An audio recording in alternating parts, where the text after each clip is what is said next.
Excellent. Okay, I will welcome everybody to the April meeting of the Golden Bay Community Board. Before we begin, I'll pass to Robert and Kim for our opening Karakia.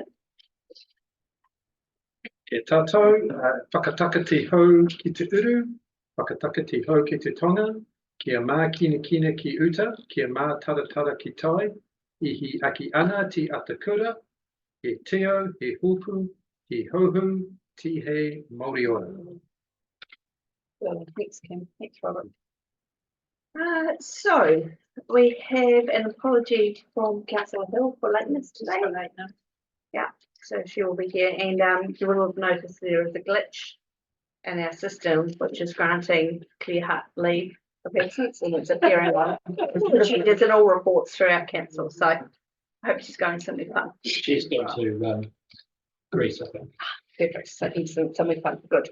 All right. I would like to welcome. We have some people with us today to come over. Well, welcome to Muka and Kat, and we've got Lisa joining us on Zoom for the water conservation order update, and also welcome to Councillor Glenn. Thank you for coming over and joining us. Thank you. Nice to have you here with us. So we'll start off as always with public forum. So we have today first up we've got Chris. Welcome, Chris. Nice to see you. Apologies for last month. I was coming on Tuesday, so I'm here for the Cycle Walkways Society because we did a presentation to the strategic plan on the Port Tākaka, and I was asked to follow up with the community board to highlight some concerns that we have, the hopes that you will actually facilitate some attention to be paid. You may not be aware of this, but there's been a huge blind spot around development when it comes to safety for cyclists and pedestrians. I pulled up the resource consent for the extension of the pipe pumping system, which I went through. They said we'll close the road for up to 3 days at a time with an open trench, but the impact is less than minor on traffic. Well, maybe for cars and trucks, but not if you're walking and cycling down there. So when we saw the strategic plan being advertised, it said, and I quote, "Cycling walkways through Pohara and Totanui are currently at the planning stage." We thought, how exciting, you're actually planning to do something. Well, when we followed up, it actually transpired the planning was what we've done as a Cycling Walkway Society, not what TDC was doing. And it then transpired that there's actually, to quote, funding is unlikely to be allocated to extend walking and cycling along Pohara Valley Road. So here we have a public statement by TDC that planning's happening. It's not. And then when we drill down, there's actually no plan even funded if it was happening. What concerns us is this. The council has a statutory responsibility, and I quote from your TRMP, the potential effect of any activity on safety and efficiency of the road network will be considered. You cannot keep your eyes closed to the fact that allowing a large number of trucks on a narrow road is going to increase safety, increase the risk to cyclists and pedestrians. And I just had to check. I actually did a presentation 5 years ago next month before it started on the same subject. Under the Nelson Tasman Land Development Manual, it says that you will create, quote, a safe, efficient, and highly amenity environment for all users of the transport system, and a network that's safe for all users. So how allowing a massive development at the port with ignoring this fact that there's a risk to cycling pedestrians on that road? We find unacceptable. And then there's a cycling walkway stuff. So we're bringing your attention because really our view is that you have a legal responsibility to enforce the TRMP of the development. And that means that it's not just making sure trucks can turn in and out of the port safely. It means that that route from the port to Pohara is safe for all users, not just for trucks. So what we've done to support you in this decision making is we're financing right now a conceptual design of a shared pathway from Pohara to the port. We've completed the topological surveys. We have first cut of the conceptual design done.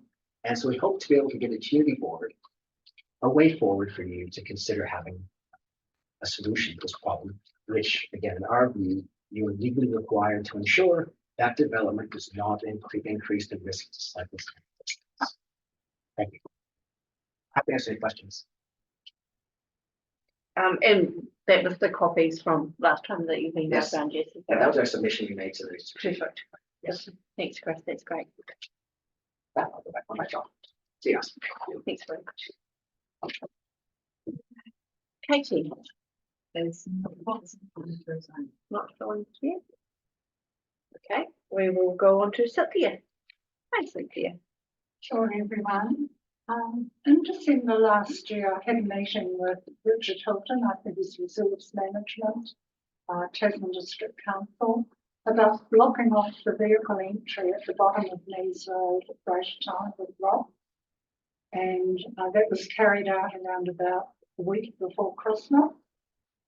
There was a gap at the side of the rocks that was left for signage to go in. And I'll just pass around this copy of the signage that I designed at Richard's request for that site. Now, I got in touch with Richard early in February to ask what progress was being made. He said that he hadn't had any time to do anything. I think that was on my third email I eventually could have replied. And then I went to Chris Rayburn to see if he could help me. I had no help there.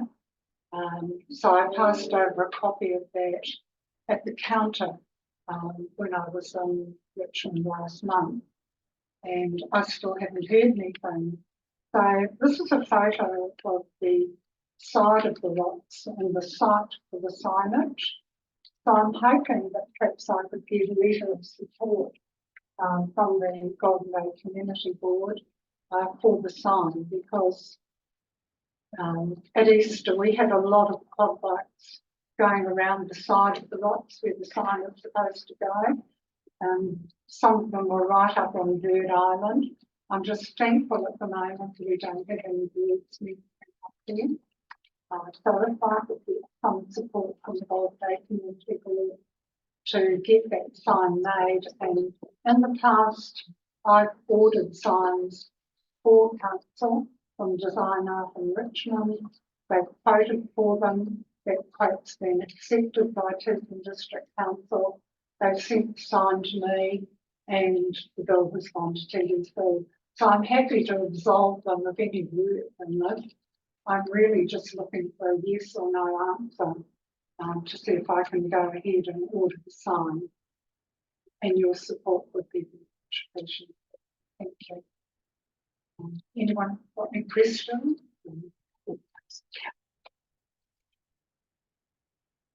Right, I think we're good. Thanks, Cynthia. Thank you very much. Still no Katie. Okay. Lisa. Hi everyone. This might be out of context based on the water protection order that we've spoken about, but I went to the movie, the documentary thing a little while ago, and it got me inspired to come and talk to you guys about it. So some of the things might not actually be appropriate. You might have already had solutions to problems, not that. So I might as well go ahead from here.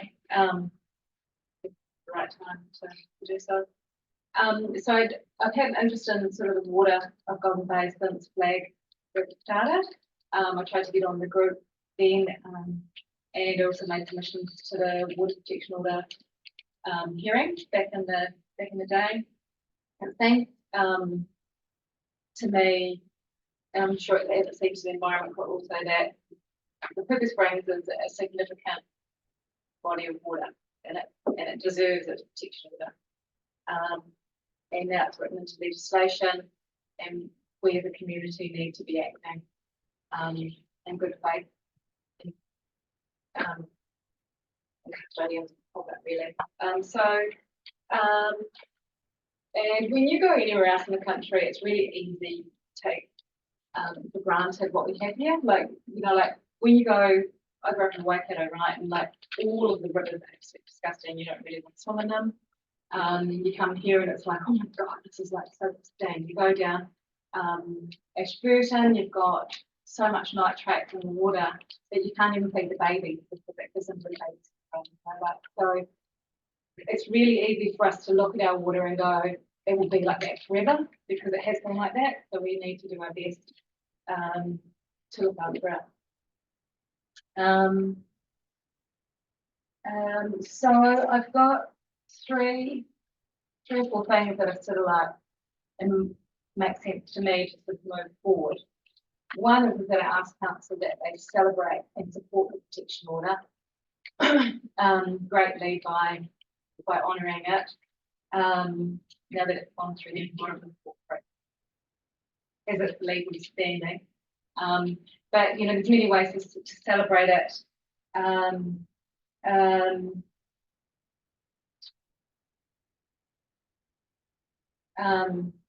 You know, you guys have got to follow through with the monitoring process, but I thought perhaps that could have like regular updates in the newsline, so that all of Tasman District Council, all of Tasman District can follow up and make sure that that's visible for everybody to see, so that we can see how that's going. Since we've got a target to reach by, was it 2038, to reduce the nitrate, so then everybody can get on board because it's going to take the community in order to do that.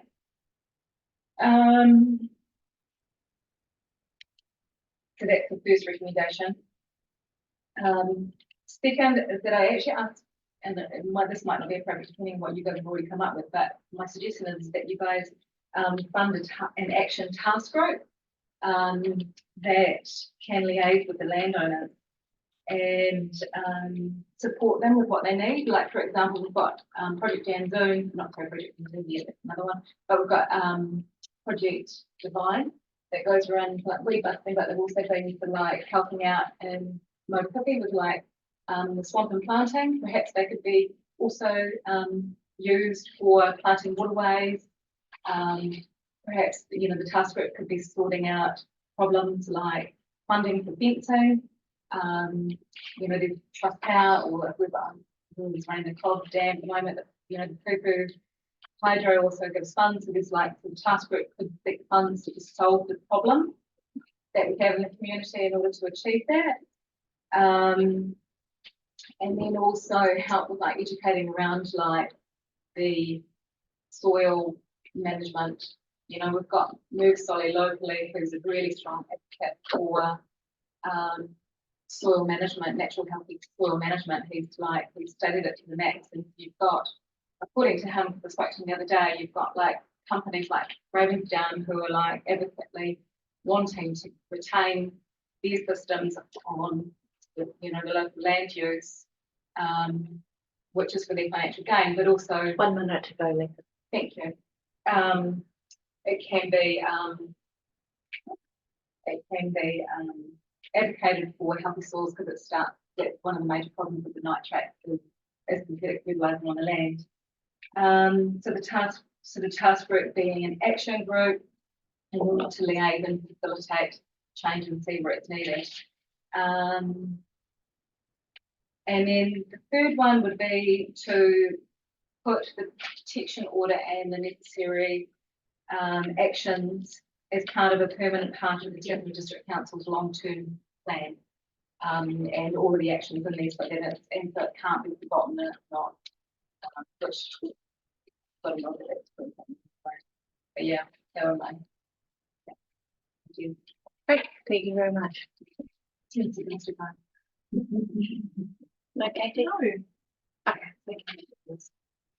Move on. Oh, well, thank you to all our public forum speakers today. Do we have any declarations of interest regarding today's agenda or anything in it? Excellent. Can I have someone to confirm that the minutes from the meeting on Monday, the 11th of March, confirmed as to agree? Great. Moved by Henry. Henry, can I have a second? Yeah. Seconded by Grant. All in favour? Great, thank you. Any late items? Come to it in the LTP discussion. We might bring that up in your. In my vote, yeah. Cool. All right. And moving on to presentation. So welcome to Mirka, Lisa, and Kat. Thank you. That was the perfect transition from public forum to our presentation. Excellent. That's what we like. So maybe I'll just introduce myself with the that might not know me. I'm Mirka Langford. I'm the team leader for the land use foraging at Tasman District Council. And we've got Lisa online, who was meant to come out with us, but she's too busy at the moment, so she'll be dialing in. There she is. Karakia. And then I've also got Kat with me. Kat is the kitchen facilitator for the number of questions. And so Lisa and I have got a bit of a presentation. We'll be teaming our way through it. We've been asked to give a presentation on the water conservation order. Just an introduction of what it actually means, and then going into what TDC, what our work streams are, what are we doing about it, where are we at, because we've got quite a few questions. So firstly, the order was came into effect in October 2023, and we might have to shift the picture. So I was wanting to outline what area the order actually, to what area it applies to. So it's, we talk about the Tākaka Aquifer Recharge Area, or Wamara, that's the pink outline. But it also applies to the blue shaded area, which is the Wama, which is the Tākaka Aquifer. So the aquifer actually, the shaded area is the aquifer. The pink area is anything that flows into that aquifer.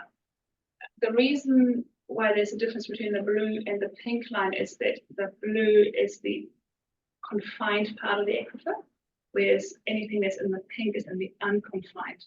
So what that means is that what we do on the land in the pink area filters through to the aquifer and affects the quality of that aquifer, whereas for the blue shaded area, there is a confined layer between the land use and the aquifer, so it doesn't filter through. But if we allocate water out of that area, so we take water, then obviously it gets taken out of the aquifer, so it does influence it. So that's why there's a difference between the two.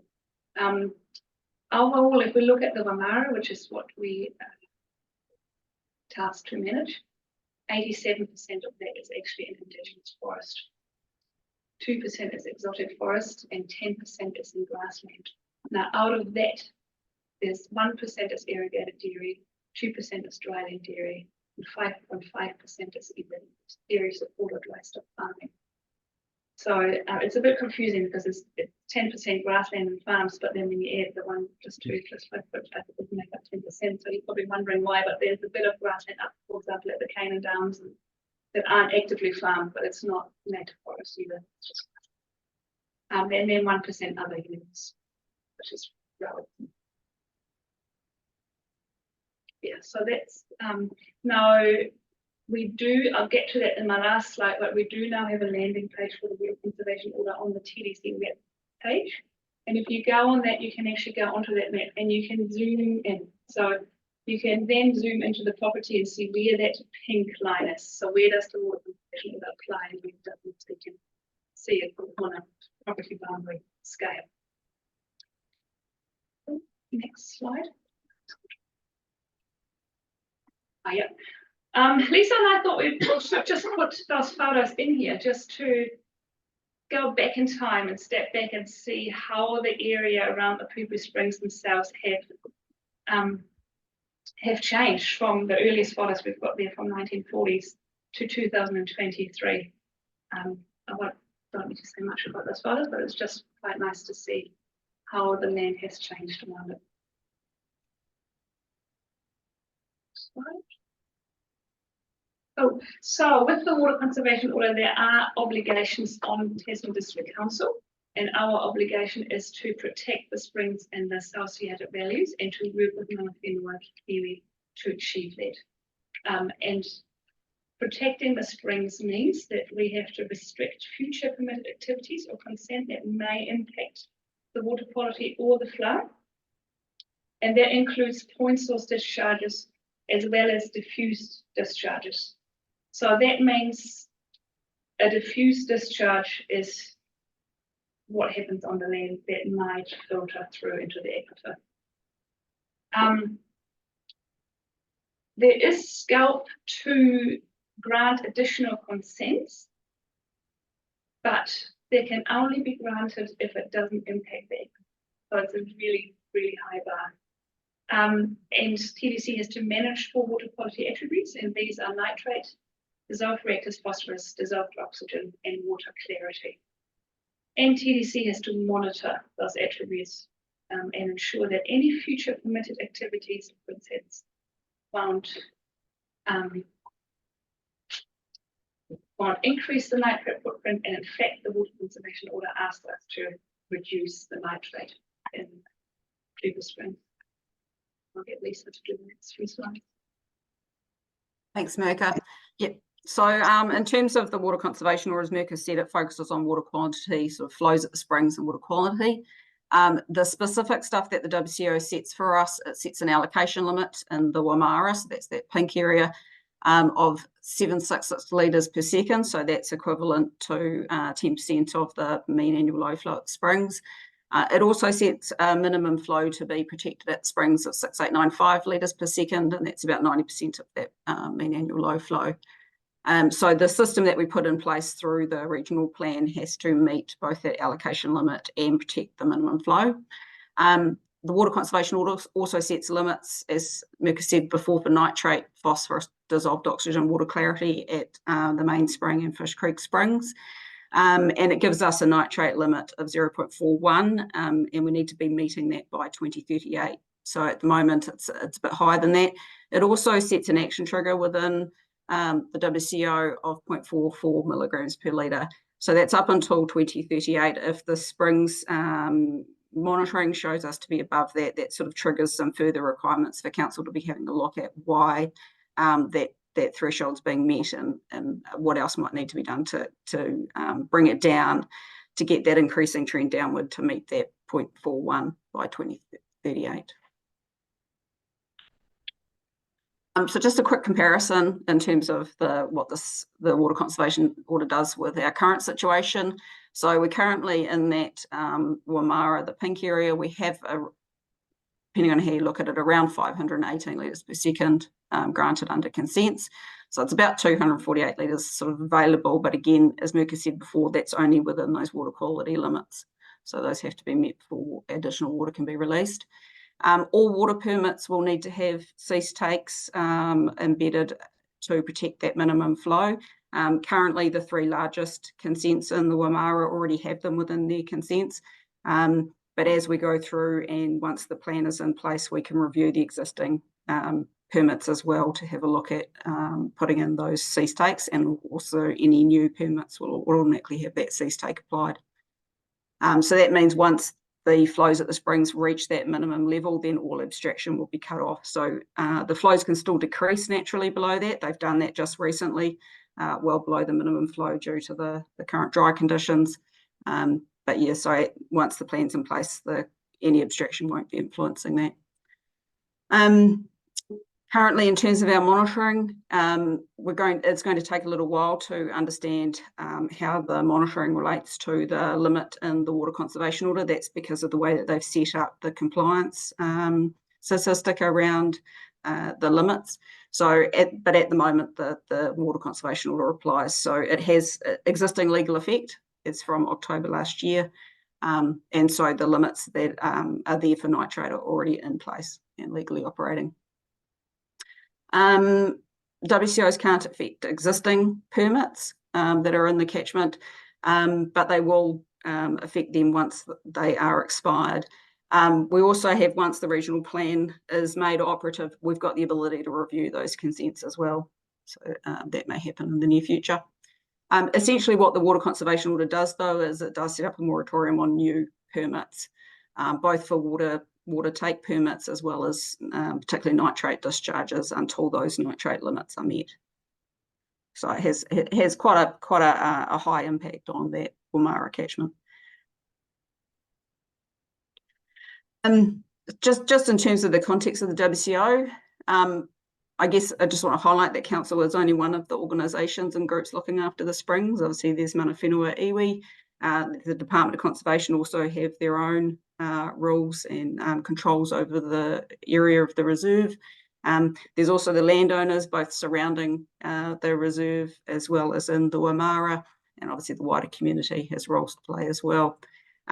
Likewise, the WCO is only one tool in our toolbox to protect the springs. There's stuff already in the Tasman Resource Management Plan, and we'll be looking to add to that. There's also the Springs Management Plan that DOC manage. They also have a dedicated bylaw that operates within the reserve. And there's also rules within the current National Environmental Standards for Fresh Water that already apply. that will affect sort of land and water use within the Wimmera, and by default will protect the springs. Likewise, the actions to protect the springs are at different stages. There's already some that have been in place for some time, and those photographs that were in the first couple of slides sort of show, the things have improved over the last few decades in terms of our management of the springs. There's somewhat new ones that are already in progress, and some programmed through the review to the Tasman Resource Management Plan. And obviously there's potential for others coming as well in the future. And this is just to highlight some of the sort of legislation and guidance documents that influence our management of the springs. So on the left there, you've got the Te Waikato Springs Management Plan that DOC and Mana Whenua have put together back in 2009, and that is largely implemented through the bylaw that applies in the reserve. Obviously, we've got the Resource Management Act, the National Policy Statement for Freshwater, have a significant influence on freshwater management, as well as the National Environmental Standard for Freshwater, which acts like a set of national rules. And so those are already in place and functioning in the Tākaka catchments. And then the Water Conservation Order itself. Can you see my cursor on the screen there? Yeah. And then I guess the companion ones, and this is what we're looking at in the next sort of phase, is our review of the Tasman Regional Policy Statement and the Tasman Resource Management Plan, in terms of both the wider freshwater management, but also incorporating the Water Conservation Order. And now two key documents that have driven a lot of wider freshwater management to date have been the Tākaka flag recommendations and the Mana Whenua Whakaranga report for the Tākaka catchment. So both of those influence the plan review that's currently underway, in addition to the Water Conservation Order. So just in terms of the current protections that we have for the springs, obviously the WCO, as I said before, it's already operative. It covers council's functions for water flow, levels and discharges in the pink area of the map, and the flows are also controlled within that blue hatched area that Mirka was talking you through earlier. So essentially council's in a position where we cannot grant a water, coastal or discharge permit that's contrary to a WCO. And that's already in place. As mentioned before, the DOC provides protections within the reserve under a bylaw that includes things like access to the springs, noise and activity controls within the reserve. The current Tasman Resource Management Plan also already includes some protections. So we have rules around access to the springs, including watercraft, vehicles and stock access, including for the control of Didimo. The plan does define some of the values and uses of the springs and the aquifer itself, and those will be changed in the upcoming plan review to reflect where things have landed with the Water Conservation Order and the outstanding values that have been identified through that process. The springs are also listed within the TRMP as a wāhi tapu, and that's as part of our cultural heritage provisions. Essentially what that puts into place is that for a lot of activities, usually targeted in the reserve, require approval from Mana Whenua, and we'll be looking at the potential for what might need to be expanded in terms of some of those activity controls. And we also have our discharge rules that apply across the whole area of Tasman, but they do still protect the aquifer recharge and springs to an extent already. And again, those will be reviewed specifically with respect to the Water Conservation Order and Te Waikato Pupu in the current review. And we also have a lot of landowner efforts. So particularly adjacent to the springs, they've set back their farms, done planting. There's a constructed wetland trial within the catchment in terms of managing farm runoff. And also the farmers within the Wimmera, the pink area, have also been undertaking detailed physiographic mapping, and I'll get Mirka to elaborate what that means, as well as nutrient management plans within the recharge area to look at what they can do on farm to reduce nitrate and meet that new limit of 0.41 in 2038. Mirka, did you want to just give an outline of the physiographic work? Yes, I can. So what they have done, physiographics, it came out of our Land and Water Science Challenge a few years ago, and it was trialled in Southland. And what it is, they're looking into the way that Because if I describe it really simply, the way that water reacts with its soil and the geology that it flows through, and what the environment is like to make something more vulnerable or less vulnerable to nitrate leaching. So in Southland, they have mapped the whole region and they have identified physiographic zones, and depending on what zones the farm is in, they'll have different management, good management practices that apply according to their what we call the inherent or the biophysical risk of the land that they are farming on top. The farmers in the Tākaka catchment in the recharge area, they have actually contacted the company behind it to do the same mapping for them on the plants here, except that here in Tākaka it's been done at a 2:2 metre ratio, so it's the most detailed mapping undertaken in the country. And what we are currently doing, or they, I should say they, not us, they're doing it and they're paying for it. They are now incorporating that mapping as the baseline to do their nutrient management plans going forward. So they've had a certified nutrient management consultant to take that mapping work and then model their farms as to the nitrogen loss as what it was in 2017 and 2023. And then that will form the basis of the discussion as to how can they better manage what the activities that they do that influence the nitrate leaching. So where can certain activities on the farm take place?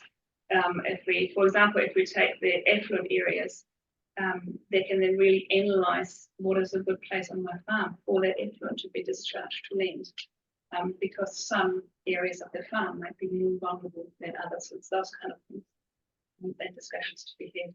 So they have also contracted a independent facilitator to then take the results from that modelling and talk them through some of the solutions that we've adopted.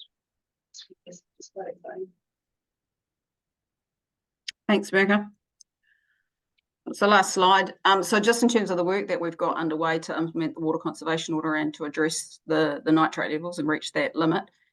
So we've been having discussions with mana whenua in terms of the partnership duty that we have through the water conservation order, in terms of the timeframes and some of the work around the cultural health report that's been identified in there.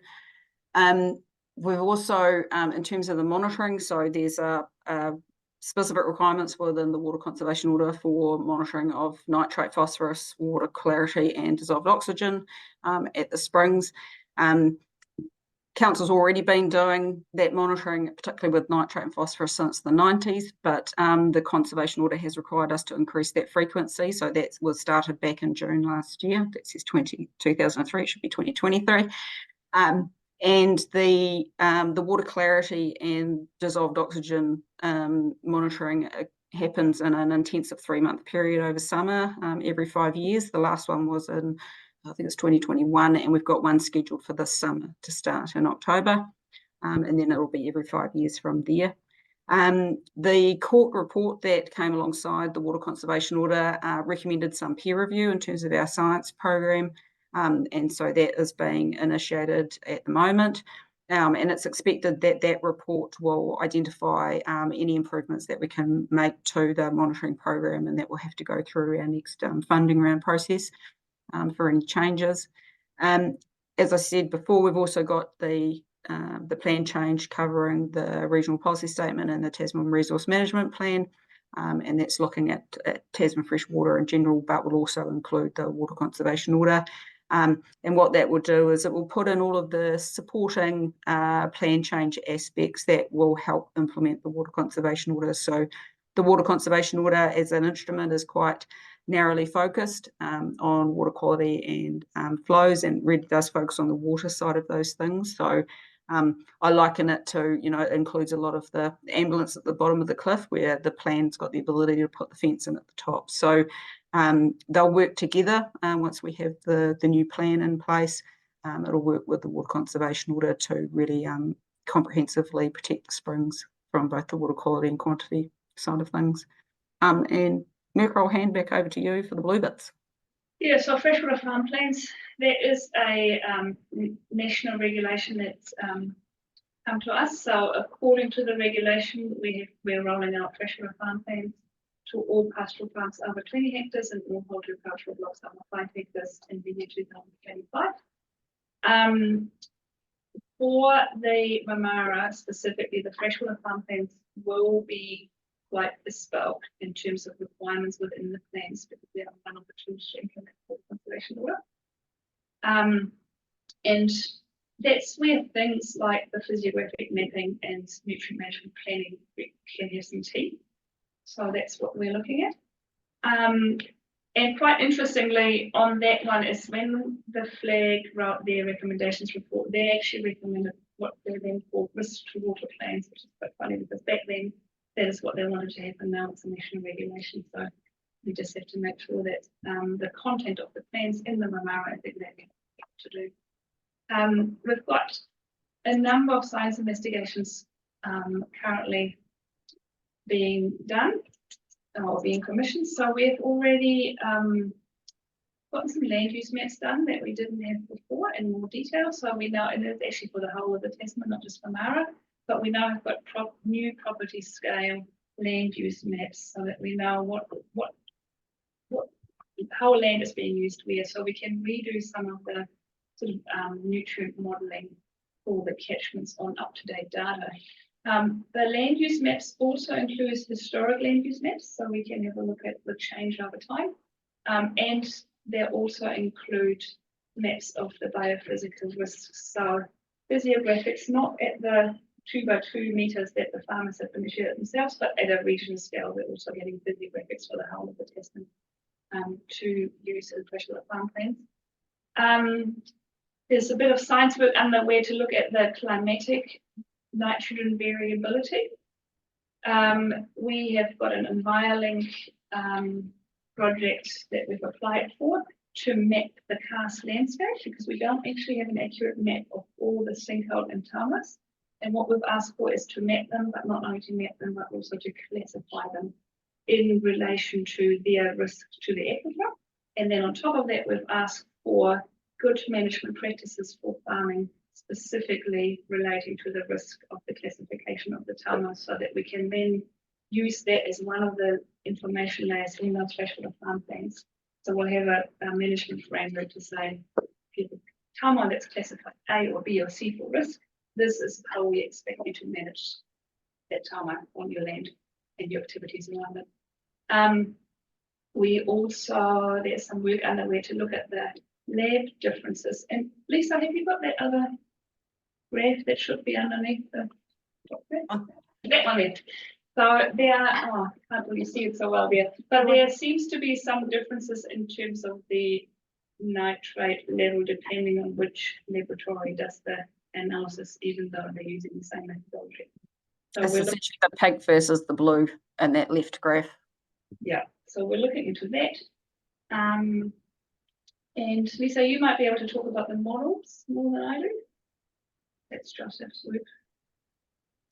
So I think that's to do with the investigation of both the water balance model and the nitrate model that came out of it. There was quite a lot of questions that were raised through the court process, including some new science that had come out nationally, which would have been nice to have a couple of years ago, but came out actually during the court process. So some of this work has been driven by that, to just have a better look and understand what those aspects mean for the aquifer and the springs management.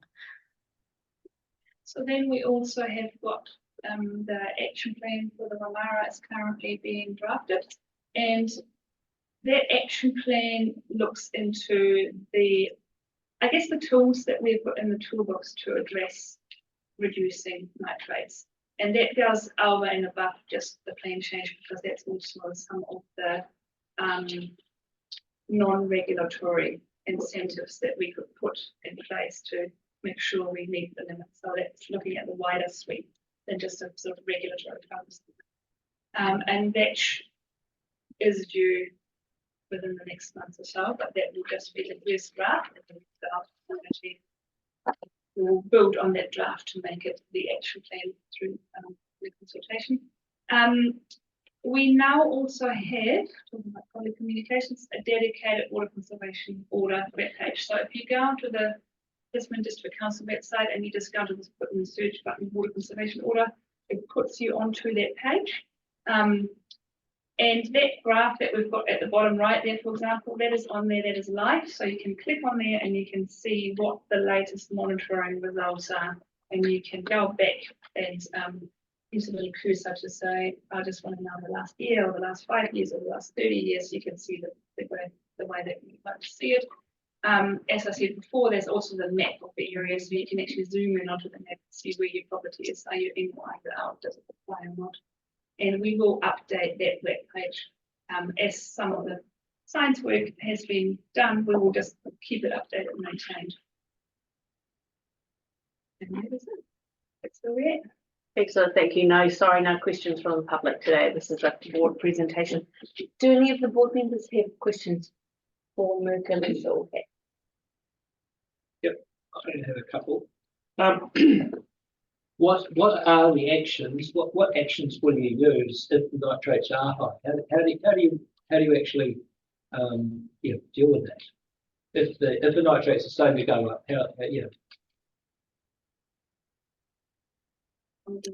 In terms of actions, what actions are available? You mentioned actions, so I'm kind of interested in what they would be. So we've got a range of options on how to control nitrate.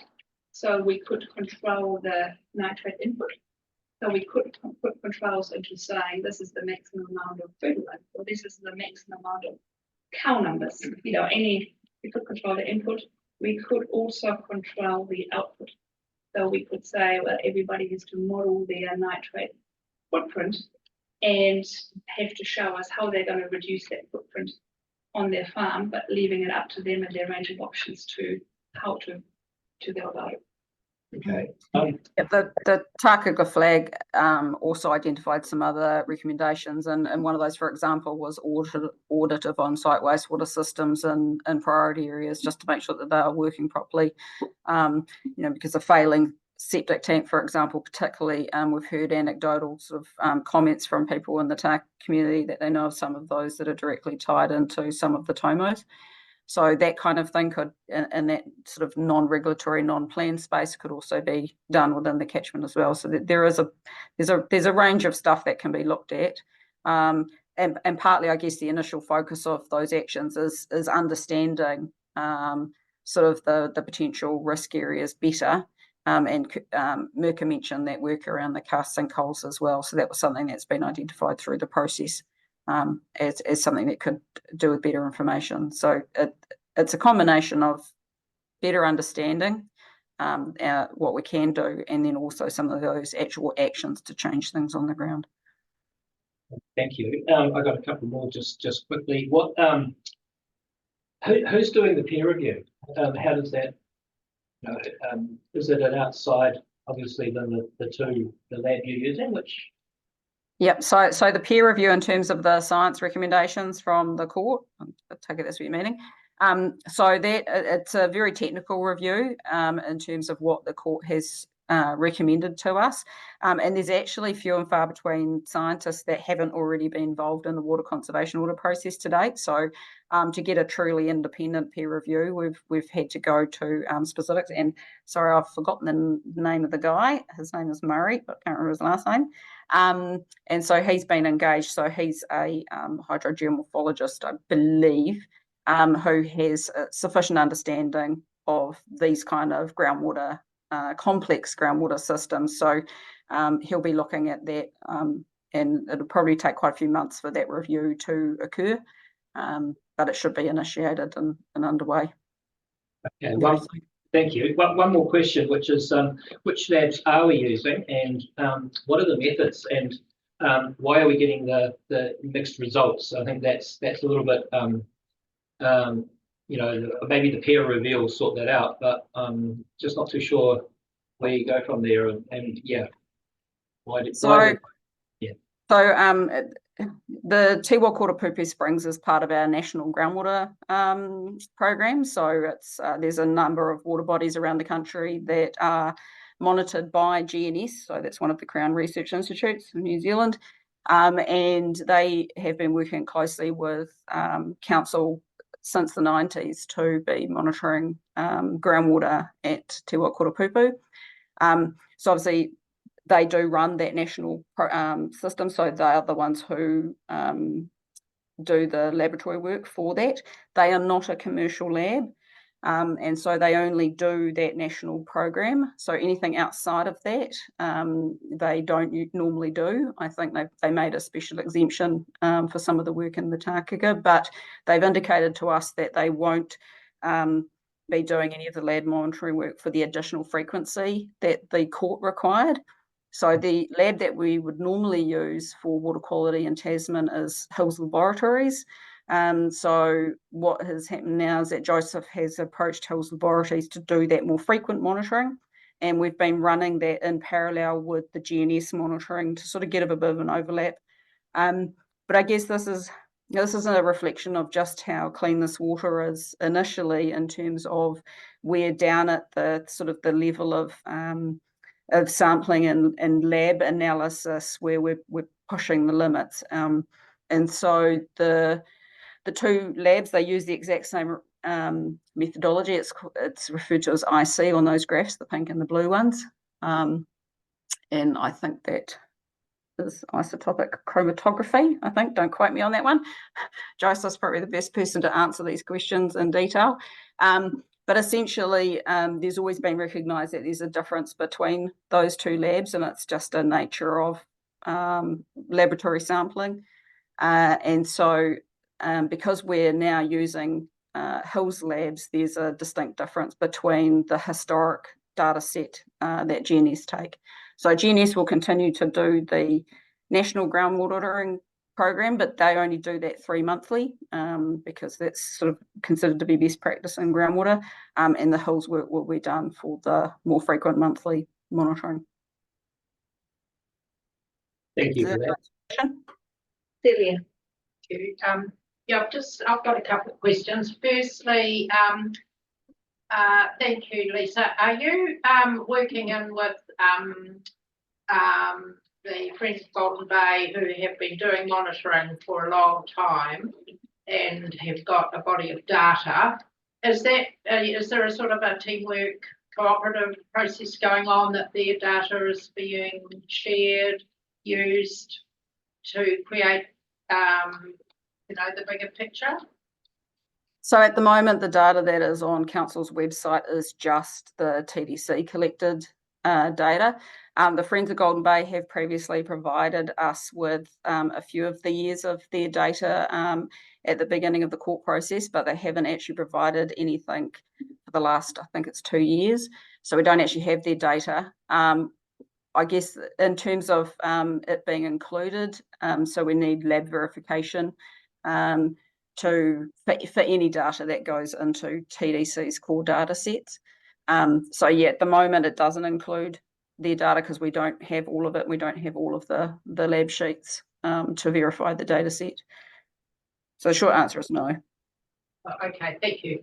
Now, my second question is that with the legislation going through Parliament at the moment for the fast track consenting legislation, it's I don't know if there is a suggestion, a rumour or whatever, that the Sam's Creek gold mining could be fast tracked, and so in terms of the water conservation order and the impacting on the water quality of the Arthur Marble Aquifer, would you envisage that gold mining at Sam's Creek, which I presume is in the recharge zone, would have an impact on the aquifer?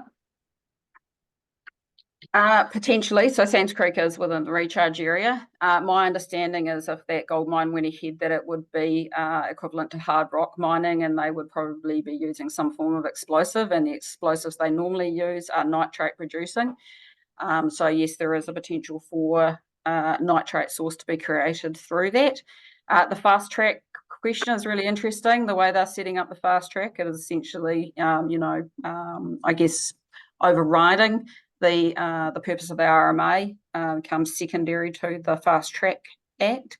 The interesting thing is, I guess, the Water Conservation Order as a piece of legislation sits on its own. It's its own piece of secondary legislation, so it still applies sort of regardless of what goes on with respect to the RMA. The unfortunate thing, I guess, is that it's very specific to council functions and council permits. So in terms of mining permits, the WCO doesn't actually apply. Sorry, just sorry. to tease that out a little bit. So if it doesn't apply, how would you distinguish between the effects, any effects in the aquifer, distinguish between the origin of those effects, either from mining or from activities, that council would have control over? That's a really good question. I'll actually put that to Joseph when I get out of this meeting, because that's a good point to discuss. But because nitrate, once it's in the aquifer, you can't tell where it's from. Nitrate is nitrate in terms of our monitoring, and this system is incredibly complex. I guess Sam's Creek is in the sort of surface catchment. So if you recall there, I might just go back to that slide.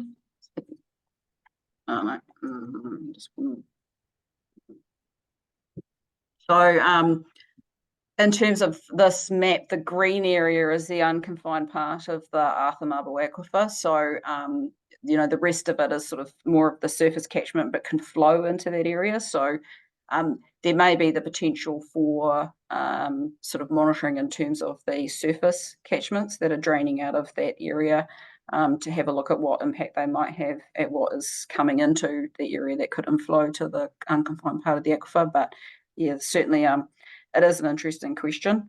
And I think as part of the fast track process, council does have the ability to provide some input into some of those.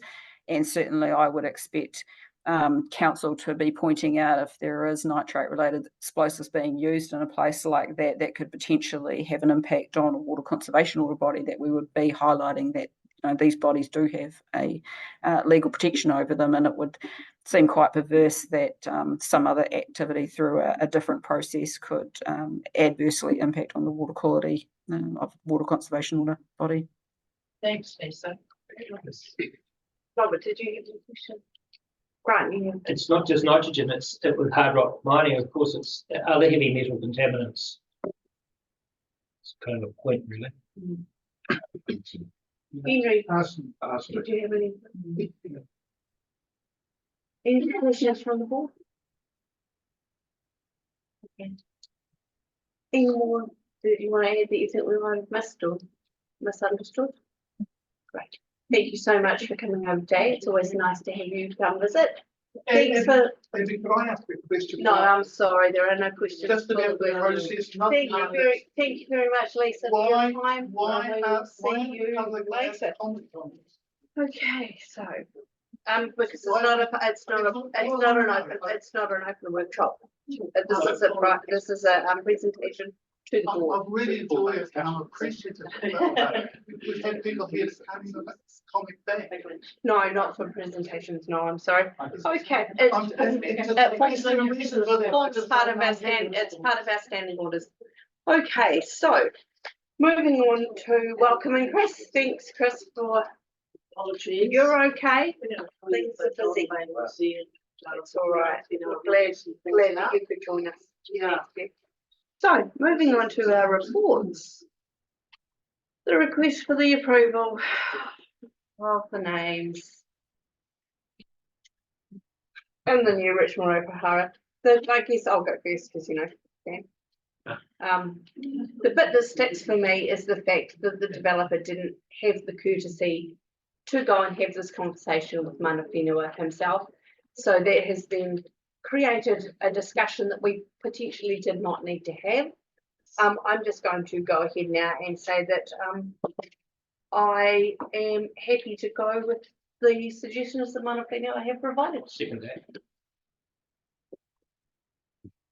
Talking about the road naming. Yes, you're looking at me. I'm just looking around anyway. I've made my point. Can I just speak to it? Yes, please do. They do have to, if we do that, which I think is really, I'm happy to second that motion, but I'd like to, I assume we will go through and name which ones are which. Is that correct? What we are down here at 4.1, 2, 3, 4, 5, and 6. So we need to actually be a bit more detailed in it.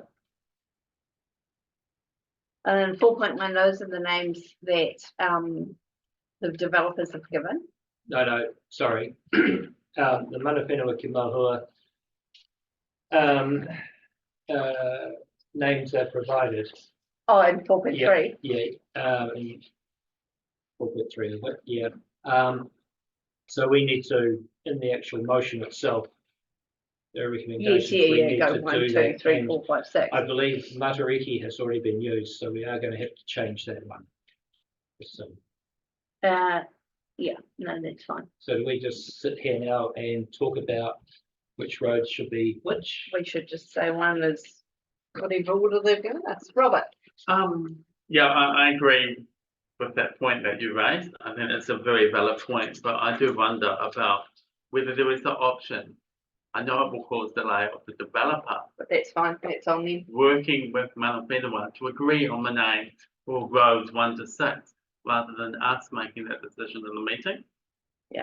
I note that if we don't make a decision, I'm not sure if there's a timeline on this, Kim, you might be able to tell me. I note that if we don't make a decision, the decision will revert back to council, who will make a decision in consultation with the community board. So it sort of goes round and roundy, but doesn't it? So maybe we just go back to the developer. Say, either you meet with mana whenua or these are your names. Yes.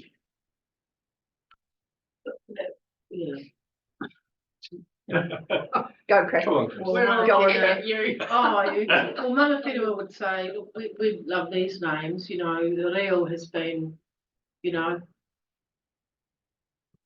taken away, and just trying to get it back, and the more that we see the reo around, the better. Yeah. I think that some alternative or backup suggestions have been provided. In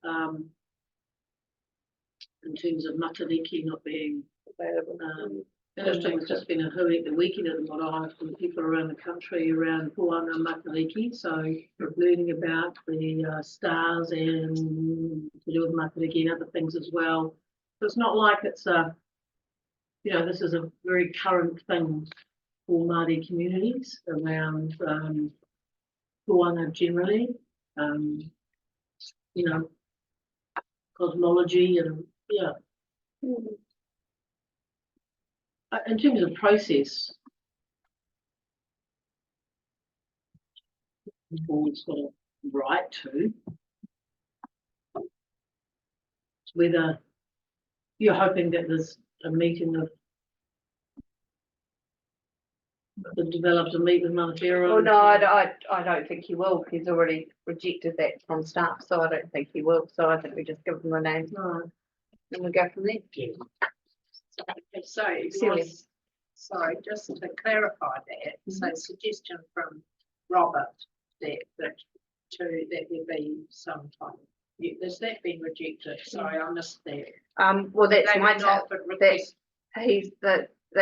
sorry, my take is that staff said you need to go to mana whenua. He's rejected that and just come up with his own list of names. That's right. So, but just Yeah, please do. So council will accept nominations of names from any group for streets. And this particular developer came to us with 6 names. So then we, everyone who names a street is encouraged to work with iwi, because it's a district-wide policy. And if they haven't worked with iwi, council are obliged to. So having established that iwi hadn't been involved, council went to mana whenua ki mohua to say, well, these names have been advanced, and they've come back to us with 6 suggested names and 3 backups. Should there be a criteria failure that one of those names, as it turns out to be, Matariki, has been taken up. So there's a bit of a backup. So we went to the developer and before coming to the board to say, well, this is the feedback that mana whenua ki mohua provided. The developer says, well, thank you, but I'd prefer to stick with my names. recognising that it is the council's role to play to name, but in this area, the community board has been delegated authority to do so. So that's the convoluted part. And in terms of perhaps providing you with a suggestion to allow this process to move forward, the board may authorise the use of the 5 names that have been advanced that are still live, and agree to any one of the remaining 3 for the 6th one, and advise or encourage staff to go back to the developer to work out the detail as to what name gets applied to which street. So therefore you're not, you know, if there's a problem, so rather than engage yourself, street one should be that, when in fact there might be a flow. Accept all the names. So a resolution of that regard might work. I would like to move that resolution, that those 5 names, plus I would like to put forward that we use Makahi. I think that's my choice. Which one? Of the 3. Of the 3. Of the backups. Yeah. What about Tākaka? Well, either or, but I'd like to have a backup. it's all right, certainly too. Like a hand. Oh, we do have a real Tākaka. That's a good point. Thank you. Yeah. They're 2 Tākaka. Yeah. All right. Okay. Okay. Well, I'm happy to second then with the nut. Am I saying nut? You already moved it, I'm just, yeah. There we go. So I just need to confirm. Nine. Yeah, I mean, Yeah. Yeah. you know, as So- all in The favour board- of these the board names, I just wonder approved. if perhaps that. The use of the 5 names directly recommended by Manawhenua Ki Mahu. 5 names directly. Is that mean that Henry's? Oh, Henry, yes. Oh, it's just kind of along the lines of what Robert said. I mean, these names are far preferable to the ones suggested by the developer, but do you, from the communications you've had with him, do you think he understood that the process that there needs to be sort of, like, I'm just thinking back to the last street naming thing we had out of, well, I think to my mind that was a good resolution. You know, it took time and there was back and forth in communication, but Yes, absolutely. but in both parties, I think the people out there just didn't realise that it took talking and finding something that worked for everybody, and then everyone was pretty happy with Perhaps that. this man will find the same. Well, perhaps, but I'm just wondering whether we're not This short circuiting. isn't the first time they've been down this path. Okay. This is not the first time that we have dealt with Bahara Holdings in this. Oh, okay. Not for these streets, but for a different, I can't write back. But the people out of Pupala didn't have full information, they didn't go to iwi because they weren't told to. So Yeah, there was. that's part of the, Right. they probably would have if they'd known, so. Yeah. That's the difference too. Oh, it was not Bahara Holdings. The Liger Bay one. Oh, sorry, it was Liger Bay. My apologies, it wasn't Bahara. Yeah. Yes. Sorry, apologies. And through the chair, I can't say exactly you. what level of understanding the developer has. of Yes. this. I know there's been a process followed. Staff have communicated with the developer, but I'm not privy to precisely how on board the developer was with the expectations. It looks like the staff have definitely gone back to him and said, Manawhenua have said no, these are the names they've proposed. He said, well, take it to community board, let them choose. Yeah, so there's been clear communication, but what you can never be assured of is what level of understanding. Yeah, parties okay, may have. Yeah, I guess, these constellations that, I mean, there may be, equivalents of the constellations that he's suggested, which. And that's what they have said, that the, where's my For exact some, wording? yeah, just like, Some of them. Just if it came down like to it, perhaps if the developer had some special connection with those particular constellations, then maybe there are alternatives for them that he might be able to use. I'm not sure, but just Possibly, but I guess that would be the responsibility, I would then say, would be back on the developer to meet with Manawhenua and say, actually, I've got a real attachment to these because of X, Y, Z. Yeah. Is it possible, or is there something similar? So I Yeah, kind of yeah, put that back on. Yeah, you. I absolutely, but I'm just wondering whether this is the Mm. end of it, or there is still an avenue for negotiation down the track. However, I think that maybe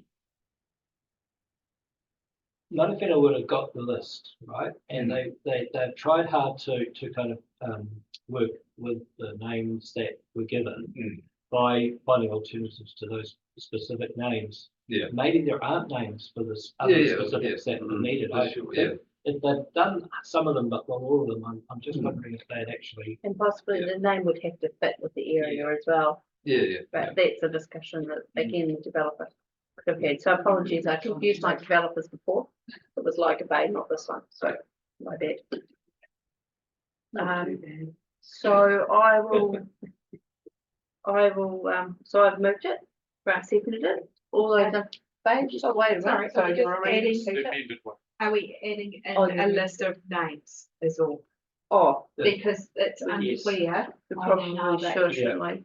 But So Margarita can't be used, 1, 2, 3, 4, 5. There's 5 of them. and the Tākaka. Nakahi, Okay, the serpent, does everyone like that one? Those 6. okay, so it's the ones listed here, the Mahutonga. Yeah. Aotahi. Yeah. Yeah. Tautoro. Yeah. Ranganui. Yeah. Betu. Yeah. And, sorry, the last one. Nakahi. Okay. Nakahe. It's actually a Naka stream. Karakia. Could I just ask how Ngātahi is properly pronounced? Yeah. Nakahi.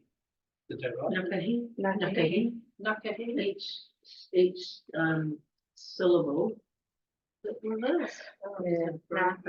Is the same cadence. Ngātahi. It would, yeah, But- Nakahi. Because it will be Ngātahi. I mean, that's how people would say. it, Yes. probably, but It's that's good, okay. okay, Yeah. Right, I just wanted to. all right. Oh, that was Sorry. easier than I thought. Oh, I So thought you're going back and agreeing to those 6 names. Yep. And staff can go back to the developer and advise the community board's decision. Mhm. Everybody's in favour of that? Lovely, all those in favour? Excellent, sorry. No, you're right, I'll check that off. I hope that, hopefully it's the last we hear of it. Sorry, just give me a moment. I'm just writing up that. And there would be lane. What would be the word that would come after the today Oh, yeah. and stick with the developers, had a rise and 5 lanes. That's a really good point. Well, that's. But that's Yeah. that's the type of, So you keep that, you yeah, we keep keep that. those yeah. rise and lanes, yeah. Fine with that. Just out of interest for process, will advise the developer, will he have any chance to object? Or, I Yes, know you can talk to the staff. Yes, okay. We've also got to go and get the final sign off from Linz, Linz. who are the adjudicators of Yes. conventions across the country. Okay, so if that doesn't happen, it would come back to us again, or? You are the ones that have Yeah. delegated authority from Yeah. council to name streets in your particular. With the like a bay subdivision, Hmm, mighty names were given there, yes, and do they have lane, road? yes, they would, there was a street. Way. Was there a way? We had a way. We had a way, We've, yeah, we've tested that So there very was- carefully with Linz, yeah, and it's an obligation to have to I have thought it so. ended with a name like that. and I think that was acceptable, wasn't it? Yeah, cool. Because what was the Octopus one? That was something way too. Karakia Way. Karakia way, yeah. Mm. Thank you. Excellent. Adoption of the Golden Bay Community Board. Sorry, No, I'm just gonna come back to this. Oh, yep, Just to sorry. confirm it, Yep. so that this is all up for you to see. Oh, yes, Um, perfect. So 0.4.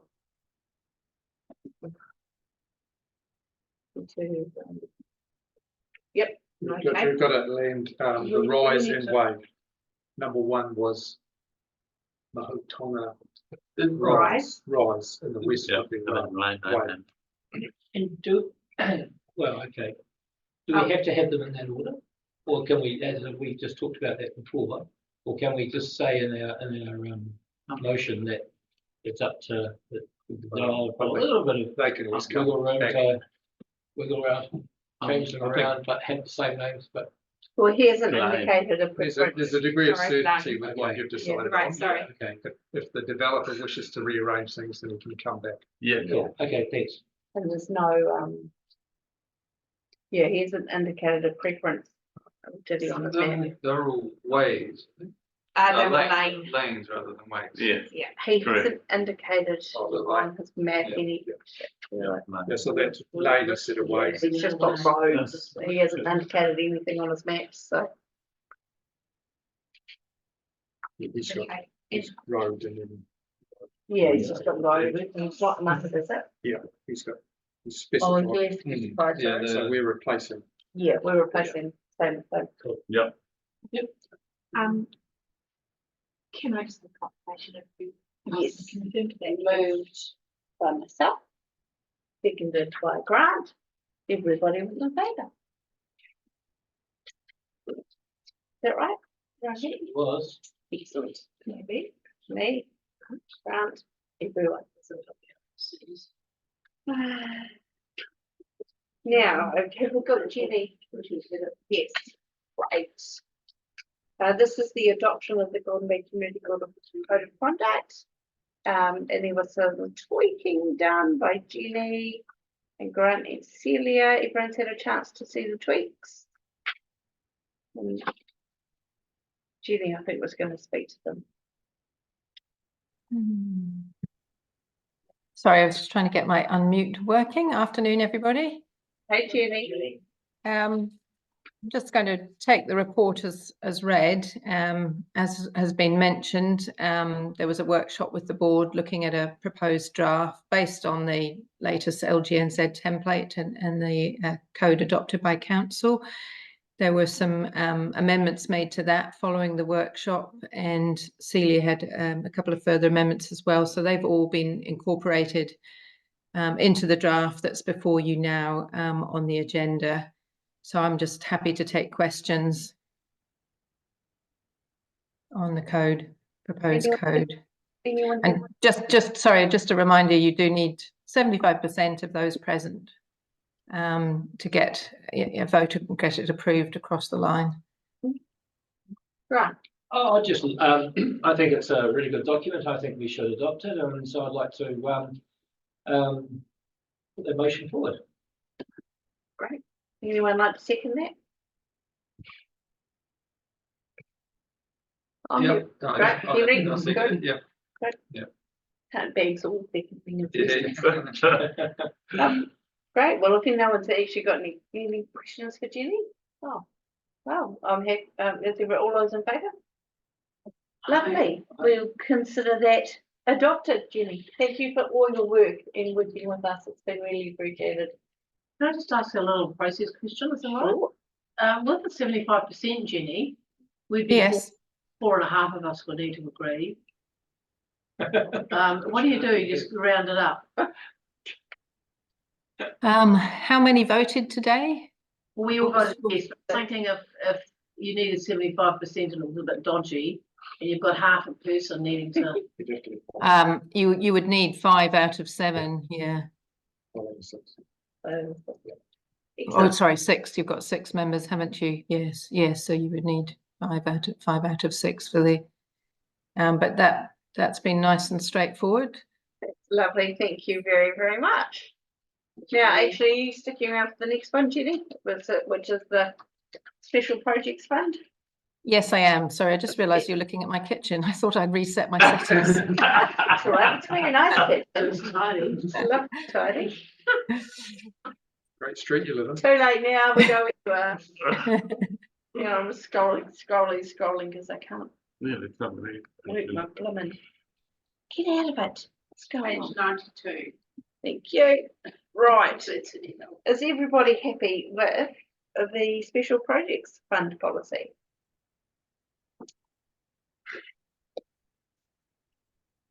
Any questions for Jenny? Yeah, great piece of work. Robert. Yeah, well, Robert will, yeah? Yes, Robert. okay, I guess, because I saw the limit will not normally exceed $5,000 for the Golden Bay Community Board, and I thought, okay, but then it says there could be extraordinary circumstances. And there's a paragraph there, and then it says about project is a high priority as determined by community consultation. Do we have any definition about what that bar is? Because I'm just thinking in general, $5,000 doesn't go far these days. And I just thought about it this morning. So I was wondering what the bar is for high priority as determined by community consultation. What would we need to do? I guess, sorry, Judy, you'll probably know better, but I guess with our process, it would be when we put our list out to the public, you know, if they all come back and say, we choose this project, I guess, Jenny, would that be it? Yes, I think it's very much for the board to determine for itself what would be a high priority, and it's definitely making allowances for you to be able to allocate a higher sum. And obviously, if there's strong community support for something like that, then that definitely would support you being able to do that. I don't know whether you'd want to sort of lock yourselves into sort of narrower definitions of that. I don't know if you've had any examples. I'm trying to think if Motueka's had any examples like that.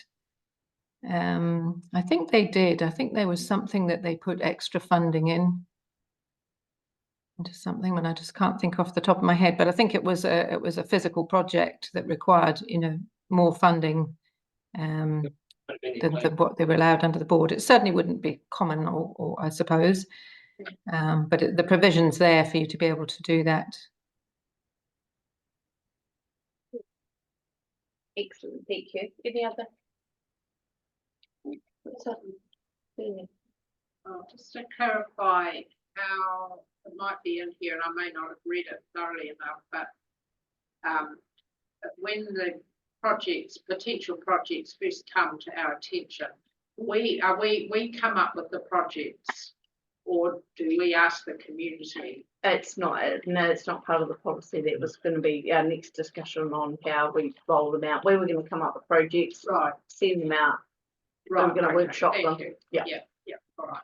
Yeah, that's certainly the process at Motueka as well. They develop a list of projects, the board members themselves, and then put it out to consultation and work with finance around the costs of any proposed projects and what you've got in your reserves and able to spend.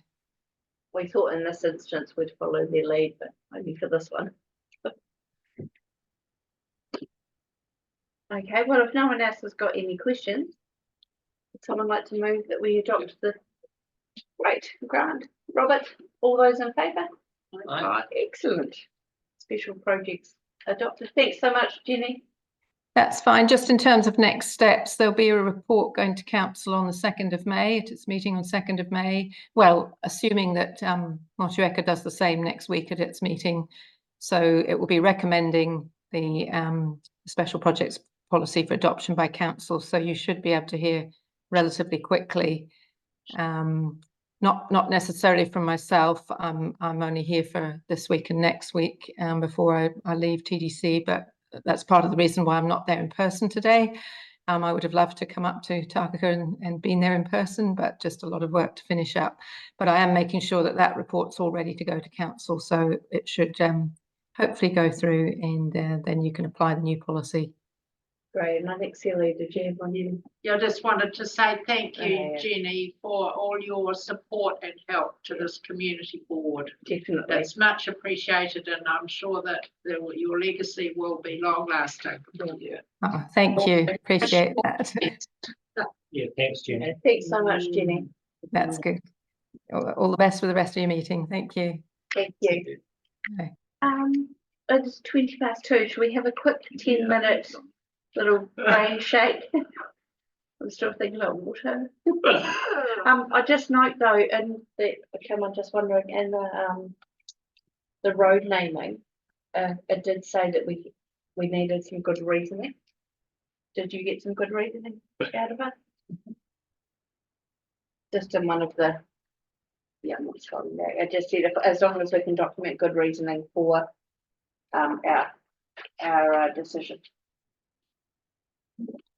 The reason was it Yeah. parallel. Yeah. to You'd be, the- yeah, you'd be to the- supporting the views of Manawhatu. Ki Yeah. Whāhua that'll o do. Why not? And sort of All right. supporting the views of the developer. Okay. Yeah. Cool. Well, the it's lines gonna- that- right. We're back here at.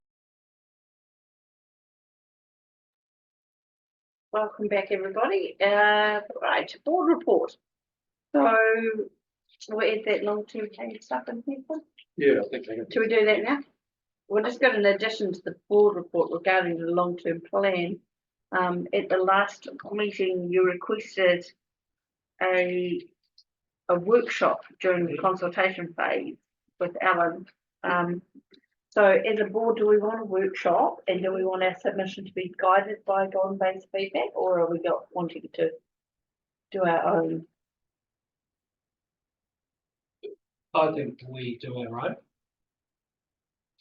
The board, we need to stand up as a board. I would be more tempted to say absolutely we do it, but we base it on the feedback that they're receiving. Because as To individuals, see that. no, that's the problem. Time. Yeah. As the Timing. individuals, Yeah. as individuals, we can all do our own. As a board, we risk putting. Again, I guess it's the same argument that we're elected to.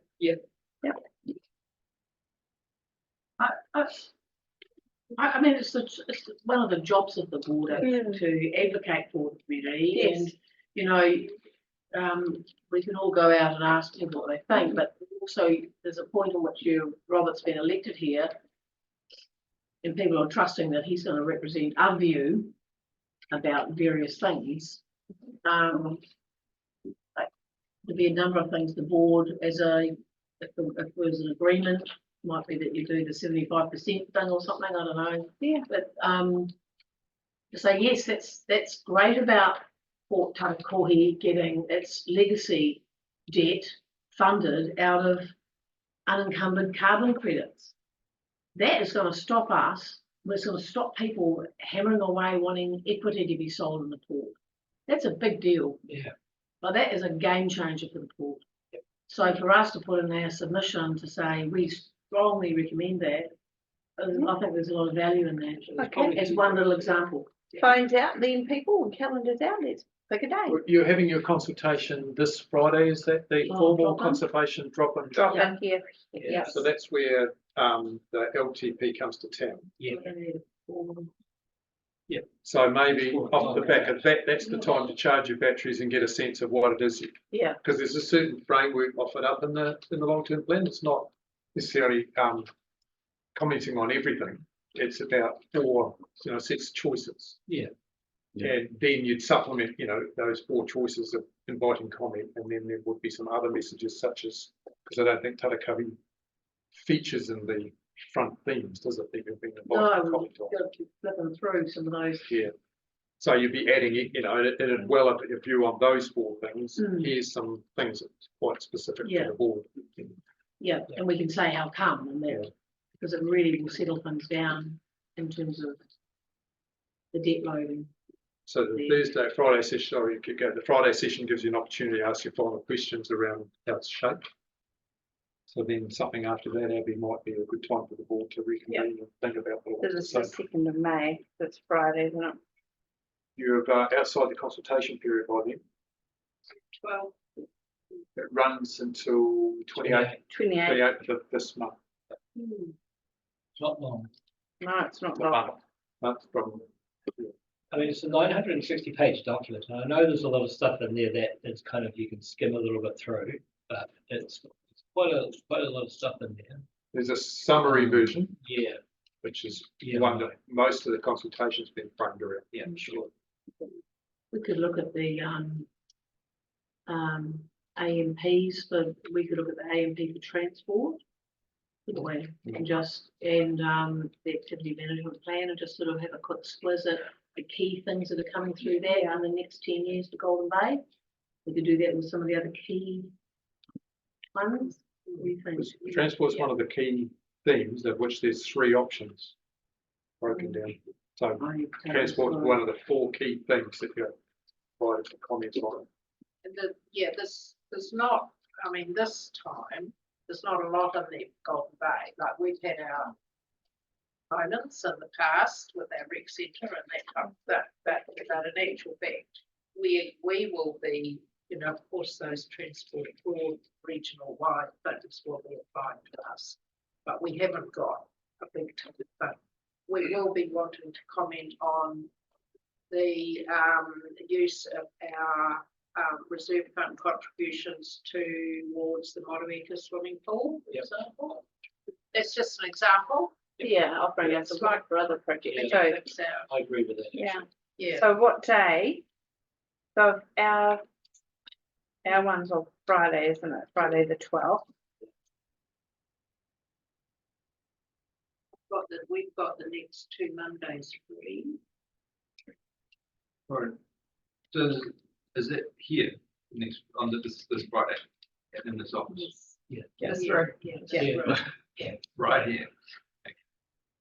Motueka had their drop-in day, Yeah. Yeah. so they had their 4 to 7 session. Yeah.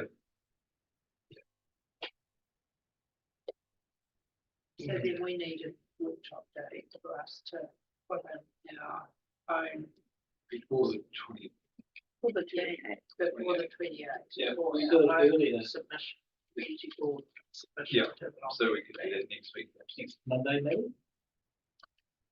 And would that give that good stuff time after we, Yeah, just frame it up and then talk Yeah. about.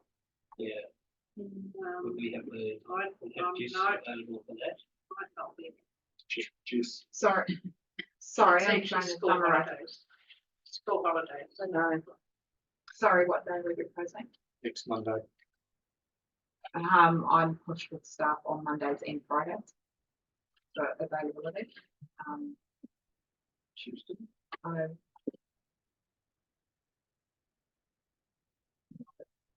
I'm really stuck at work too the next couple of weeks because there's people having the school holidays off, and so I wouldn't be able to really do till after 3, and then I'll probably have a couple of add-ons. Could do the 18th, Tuesday the 18th. We've got strategy We've and got, policy. yeah, We've we've Oh, what got about- building, we've got a building definition 8-week rule workshop. got full day. Now, what about Friday the 19th? I could pretty much, I'm not working that day, so I could do all day, but still could I'm check in okay for, oh, yeah, I'm okay. Friday the for 19th. Friday 19th. Yeah. What time? If you're Yes, it does. Yeah, I'm pretty sure it does. Can I just, do you mind if I just leave the meeting for a second to confirm my availability with Oh, staff? yes. Yeah. I just, sorry. Oh, that's good. Just talking about Friday the 19th or get April? together to decide on it.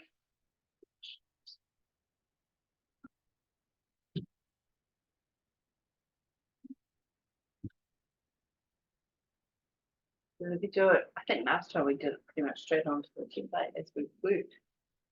That worked last time, didn't it? Okay, work. Right. What time? Should we do 10 till 12? That work for you, Brad? Yep. That was something.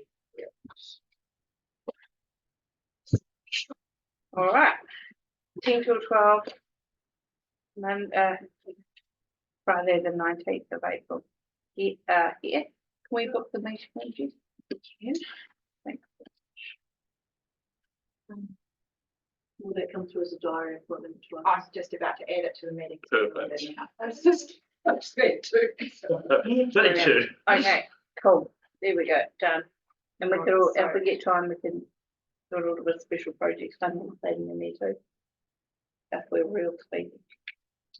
So, if we're real speedy, we can nail out the special projects. We can't do anything until the 2nd of May anyway with that, but we could get it organised to go.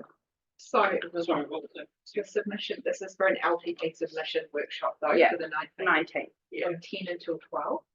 Yeah. Did you require additional staff support? Just you. Yeah. Thanks. And, yeah, right, and, we can start compiling all this stuff. Yeah, for sure. Yes, all right, good. Right. The first up on the board report is the items from public forum. So the e-pods, the item was noted, jet skis, the item was noted, and the harbour master was here, so that was good. Floating launching ramp item was noted, along with the harbour master, so that was good. Meeting frequency. The boards have been asked to consider changing their meeting frequency to 6. So 6 weekly from our current monthly rotation. Councils and all the other committees meet 6 weekly. The request has come about because the democracy services team seriously under-resourced the boards, councils and committees. So they have requested that we consider going to a 6 weekly meeting. Or even 2 monthly if there are a limited number of decisions or reports. Wait, thoughts? Opinions?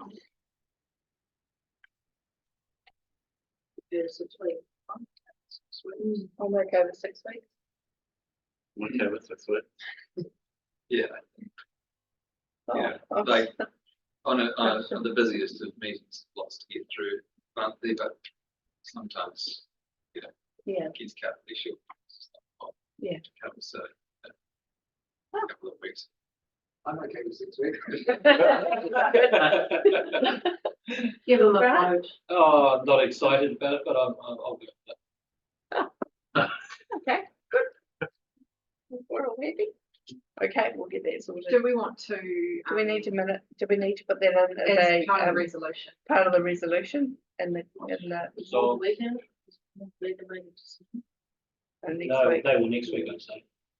We'll put it in.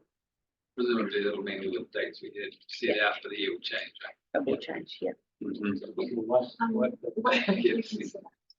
Perhaps discuss as part of that, Yes, I feel that. ratio Keep track of It'll be Mondays, but not. So we currently have 4 meetings. 4 Two. year in Tākaka. 4 Collingwood. 4 to Collingwood and 7 and is that right? No. Yes, we have 11 meetings a year. Yes, yeah. 4 of or them are nine. in Collingwood, Yeah. 7 of them are in Tākaka. No. So it's slightly more than a quarter. So we would just reduce it back to 3 fees. And it used to be so good because it was 3, 6, 9 and 12 and I always knew when the Collingwood monthly. But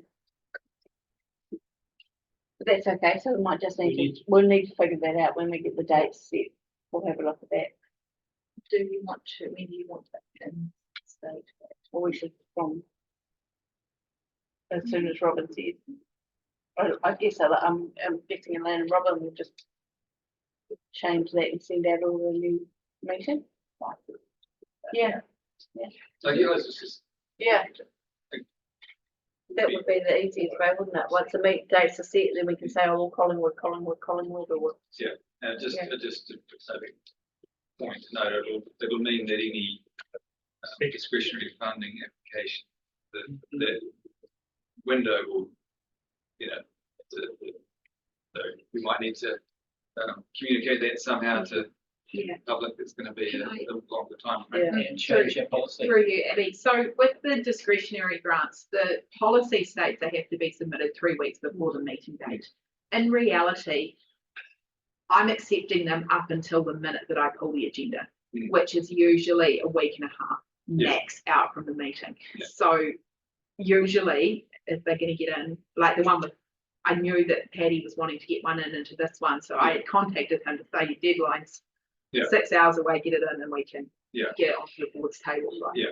So sort of working with, Yeah. if they're getting them in, they're going onto the agenda. Yeah, but just with people having sort of Planning a further out. deadline for their event and need it Yes. within the next sort of 5 weeks, they can meet until 6 Yeah. weeks time. Just it might be good if we put an ad in the week and just so, communicate that change. And we have to change the policy.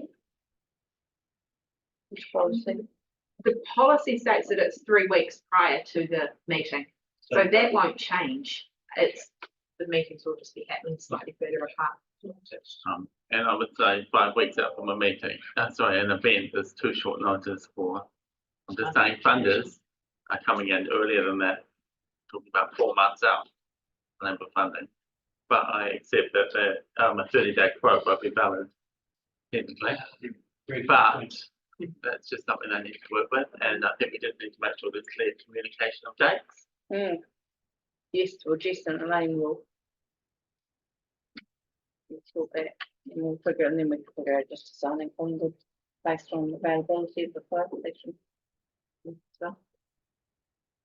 So, okay, so we've been asked to approve the installation of a historic mural on the side of the museum building, as the building is owned by TBC. So we received the following information, and they have been advised to apply to the discretionary fund, which is expected to come at some stage. So all we are doing is approving the placement of the historic mural panels on the museum itself. Chris looks worried. I'm thinking about the property assessment that's just been done on that building. It got postponed for that building, and I just assume that wherever they go, it's going to be somewhere that doesn't need maintenance, or because there's some quite big issues with the building. So I just want to assume that It's going to be riveted to the corrugated iron at the front of the building with rubber washers forming both there. front of the building. I know that some of those old windows in there are leaking really badly, and the piles are chipbook, and anyway, I just assume logic will prevail. Yes, can't be before the thing's been done and undone because something else isn't been lined up. Grant, sorry.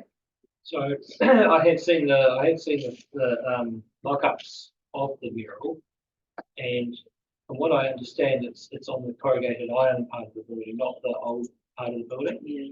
So I'm assuming that's what you mean is the old part that needs work on it, or be looked at.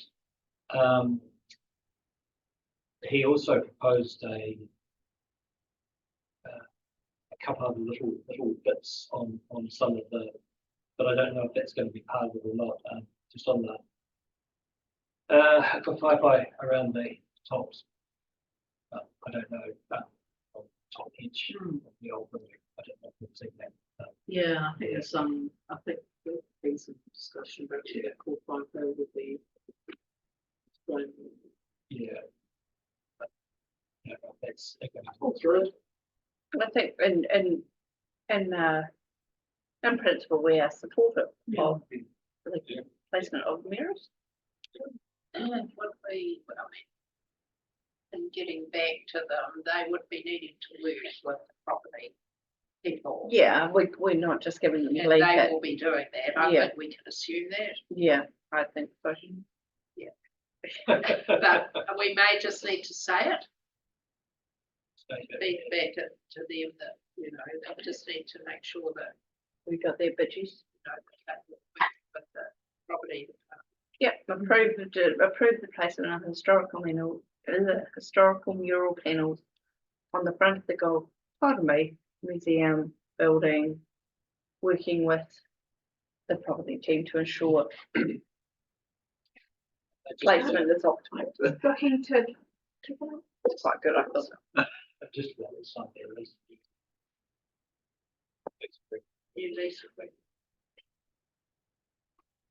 Sorry. No, we have received an application. I knew that I had seen it.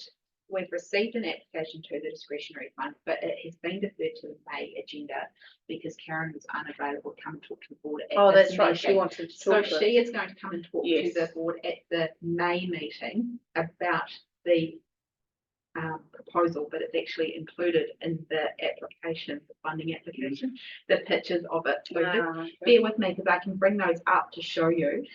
Defer this to the next.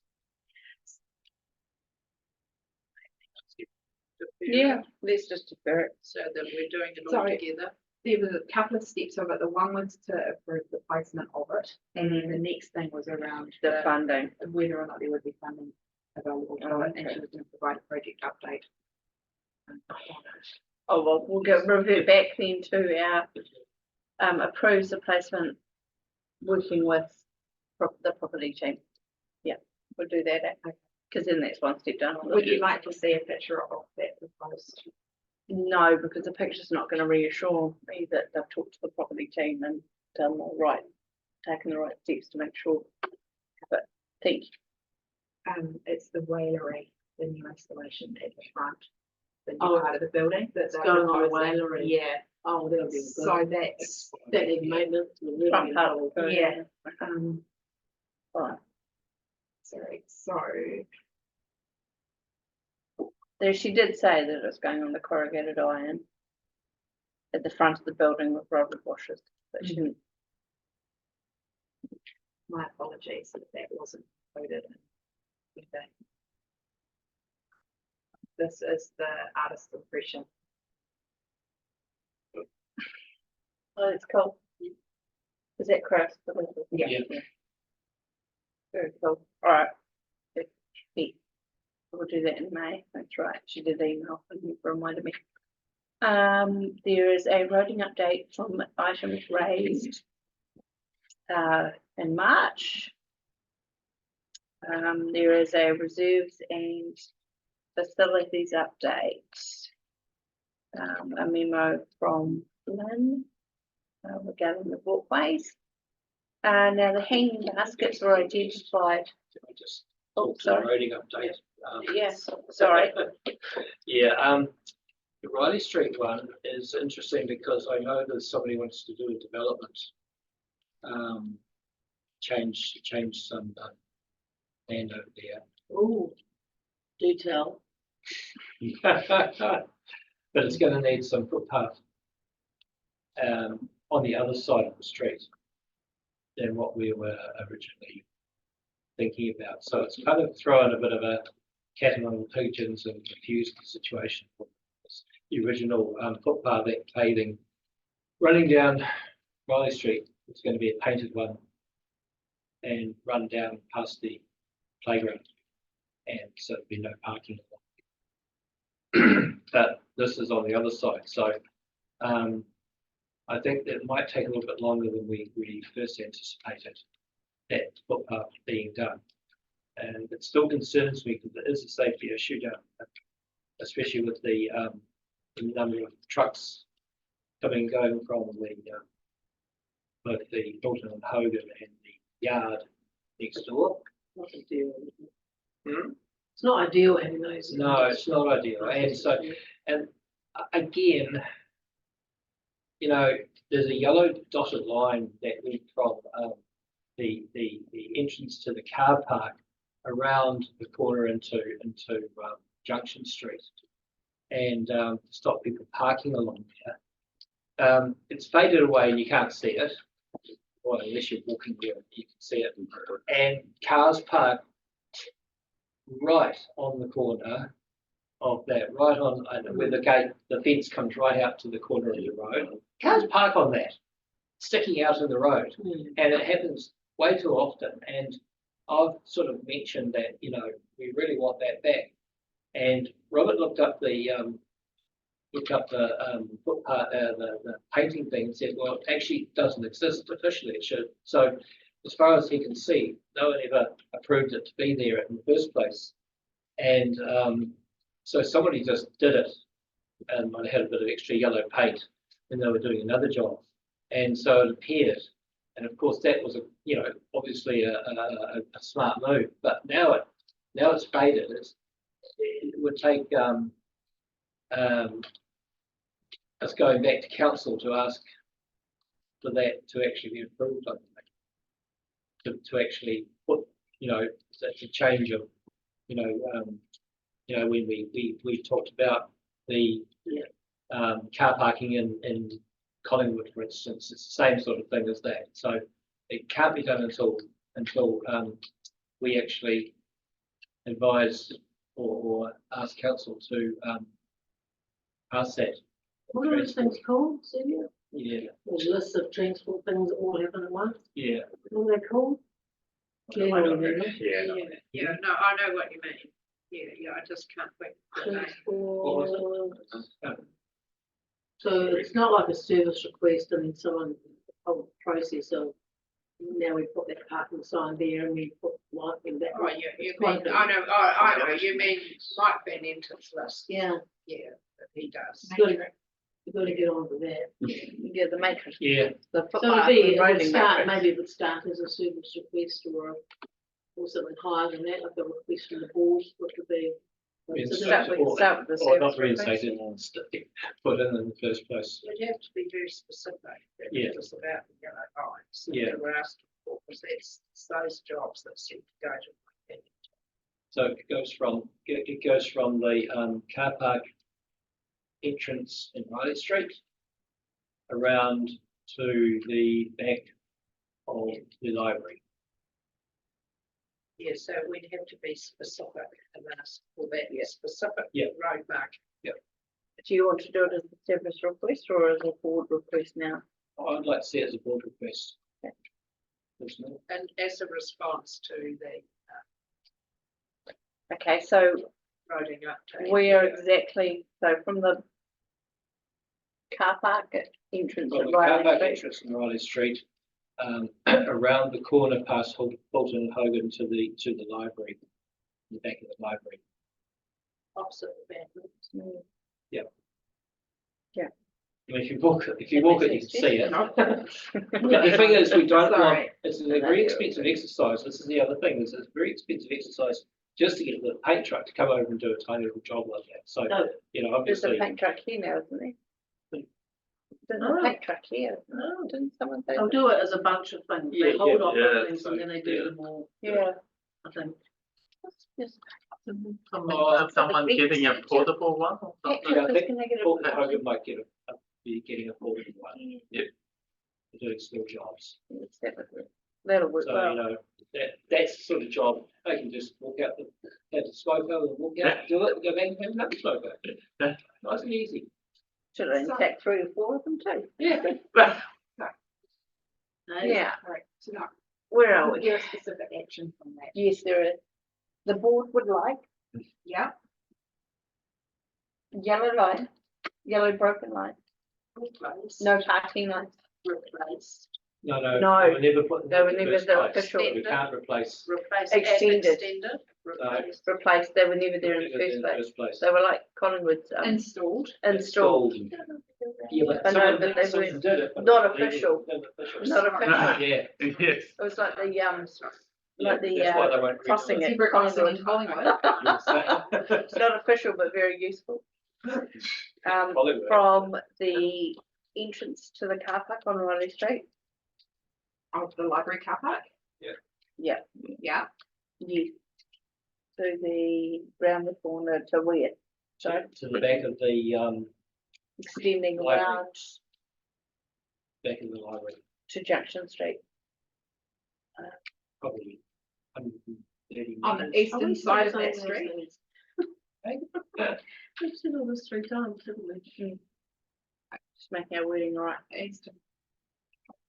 I don't know eastern side. On that side, that's the road one. It's on the left-hand side. Yes. Thank you. Yes, which way you True. going Right, from? true left. The true left. True. Around the street, around to the. What is it, the Nelmet Yard? The development. Put it, you might as well extend it right through the Nelmet Yard. 10, 16. Although there is, you know, once you get around there, there is room to park Is it? on that, just. Around the library. Isn't one of sort of Yeah. take away, but. And this one. Yeah, the staff will make assessments, they've got criteria that they do things by, the line of sight, how much room you need, I suppose. get around the corner to where. Oh, yeah. They would, Yeah. Yes. Yeah. All right. Was there anything else on that roading update that anyone had a query about? So, you know, I was sort of like you, I suppose, not you, because, and I'm just pleased that we had a comment, you know, back so that we know what the issues are. I did actually talk to Age Concern when I saw them at the supermarket the other day, outside the supermarket. And you know, they're still concerned about it, but they say that it's very difficult to actually control people, even people in mobility scooters. They say they just, I've been running. they actually just cross wherever they feel like it. So You know. I suppose the question is, the question is whether or not the problem is with the intersection, or whether or not the problem is actually just with the crossing on Motor Street. Because if it's with the intersection, we take it up with NZTA because it's highway. So it's just, we have to think, and it's easier if it's the intersection because there's money from NZTA. Maybe not anymore. But that's right. All of it involves walking. Or cycling, yeah. Yeah, so I don't have any, I don't see any action that we have to take. I just wanted we just a refresh on what the things are. I have an action for it. Right. We take it up with Maureen Pugh. Okay, because it is a national policy, like a national organisation, and Maureen Pugh is our MP, and as a board we need to meet with her, and that would be one of the points that I'd like to bring up with her about that particular piece of road. And also the bridge in Motueka. That's also an effect on us. But I think if we're going to be a board that is effective, we do need to look at all these things, and she is. But it's also important to note that with that bridge at Motueka, that's been raised several times in the past and been knocked back every single time, as it is being assessed as being safe, fit for purpose, and there haven't been enough accidents / fatalities on that bridge, and that forms part of their assessment criteria. So this was back 9 years ago, before. Just through the chair, there's she campaigned on getting a new bridge in there. That was in 2021. That was in 2021, correct. I don't know if we can hold it to that. No, I actually wrote her an email. I've got a reply that it's still high on her priority list. She has met with the community board in Motueka and has assured them that it's high on her priority list of getting another.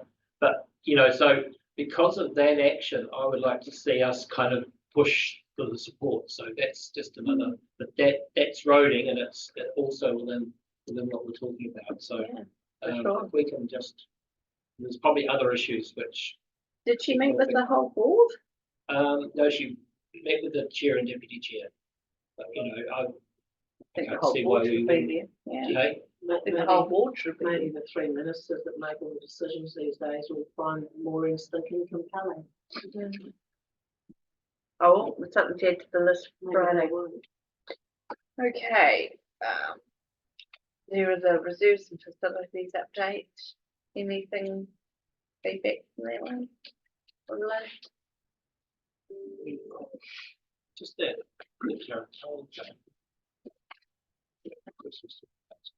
Yeah, I was going to leave that because it'll go on to our next meeting. What thing? They're raising the safety concerns for the pedestrians and cyclists. Oh, sorry. Going through from Pahara to the port. This doesn't address that. No, this report is about just outside the port only. Oh, Chris's one? No, this response. Oh, yeah, this is just the port, and I sort of figured that would encompass all of it, yeah. But it actually is, that's not relevant to that. So people are looking at the port, roading outside it. It's a and the entrances, and the quarry entrance. Oh, yeah, sorry. I just sort of assumed it would all be, but no, it won't be. I think just through the chair, the property team are talking to the transport team. This is about silos. Yeah, right. But the property team are talking to the transport team about the area outside Karakia, just between the entrance to the quarry and the port. And so I think that the community board can, maybe it was still, you know, can add a little bit of weight to that, which I think we've done because we've actually raised it. So I feel that's satisfactory. Oh, the hanging baskets was raised. Now, Grant, you've been having a conversation with Duncan about So, yeah, so I have spoken with Duncan, and he had an offer, but it wasn't suitable. His ideal would be to maybe look at co-housing area, because they've got quite a large piece of land, and if the trust was agreeable to build it there, that could be used out of the. I have talked to one of the main people there who said, "Good idea, email me." Didn't get around to it. But you know, it could be used as a community asset there, quite close to town. I can't think of anywhere else that would actually work. That would be secure as well. Housing's, you know, development, they're going to have a lot of land, so what they were initially going to do there is it's a bit different now what they're going to do there. So there's going to be this whole forested area, lots of land, the community lands from here to there. They actually, they're looking to put 2 more new neighbourhoods in, selling sections along the front of Meihana from the Limba, because there's always little land, down to the high school corner. There's about a half acre or more on that corner. It was going to be like a commercially something like that. And sections along that frontage of Meihana and down Watertide, maybe I'm guessing, can't remember, 12 and 10 or something like that. So the idea that there's actually land, just lots of land there, but I don't know that the market's there with more homes, maybe it is, maybe it's not, but not so simple as they've got lots of land, and the other bit down the other end by the hill, that I think that was going to be planted up, that it's going to be sold and developed and stuff like that. So Just it would pay to get really specific yes or no early, I would think. I think you're right, but I think we need to also look at where could we actually look for something to this project to happen, because I think it's unique in Tasman, from what I understand. You know, our town, Motueka, look after the hanging baskets over there. I don't know who looks after them in Richmond, but I know that we have just when I first got on the board, I met with Duncan when he first took over the role, and it is kind of it is on a bit of a knife edge, and I don't want to see them go. But that is probably one of the alternatives, is that we don't have them. Has there been sort of through you, Chair, has there been solid requests put out to the township people about who's got a? I've seen one request on Facebook. Just one. Yeah. But I don't know whether he's called and been proactive. And I think he has. what about Faye? The approach Faye at the gun shop, she would be She great. got one. Or Jackie. At Paramount. That's what I think. Be room in there. But Quite a lot of room. is it too public and not secure? Is it too public and Recycling. not secure? No, yeah. Yeah, The recycling centre. Could be area, the recycling centre. The dump. Part of the concern was providing secure area. Yeah. And closeness as well. They don't want it too far away from the centre of town. What about Abbeyfield? What about the townhouses that doesn't need it? I was going to say, do they have? Yeah, Well, hanging baskets. it only needs to be a third of the size of as it is now. And I don't know how big it is now. oh, it's pretty long. It's probably about 15 metres long, maybe 18 metres long. So it doesn't need to be that big, and it wouldn't have to be in the same sort of strength and structure to have them hanging while they're growing. They could be all done on tables. So a bit of a change, but 10 grand would probably quite easily cover, or even less, maybe 5 grand. There must be somebody with sheets somewhere. Yeah. You know, I mean, how many hanging baskets in You need that. town are there? You need that. It's over 100. 100 hanging baskets? Yep. What? You've got Collingwood as well, and you've got yeah. You'd be counted, Robert. Is that You stand start up? walking down the street to the car park. Yeah, immediately I'm getting it. There's a lot. Yep. It feels like a lot of baskets. Yep. Good on. So maybe you could go back, John, with our suggestions that we've brainstormed. See what he Maybe, thinks. maybe if there's a reporter around, they might mention it in the report. Perhaps they will. So- I would have assumed that maybe Duncan would have been proactive and approached the Well, report. yeah, Letter gone into the Jubilee. No, this is, I just think there's a bit more sort of a usual way that we get to sort of let people know what's Yeah. needed could happen. a little bit of Than Yeah. us trying proactiveness to from the, hook up ideas. and yeah, places here. on the fly. Just as a background, Don't love council actually paid for the tunnel house to start with. We bought that and put it on the land to start with. And then So can we take it? after 5 years it reverted, and instead of rent, it reverted to community gardens ownership. Well, is So it, They've Is it all- had to have their land because not their land, well, been the their land, the land. they squatted on that land. Yep, Yep. they've had to Get real. They've had to halve it.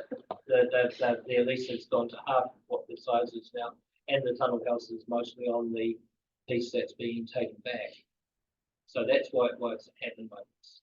Okay. Oh, well, we've come up with some good suggestions for Duncan and we can take them from there. Because the people that own the land, Yep. some of whom I know, Yep. mightn't want the tunnel house and might say, please take it away and maybe it's usable again in some way. Well, it has been flagged for Right. removal, so hopefully.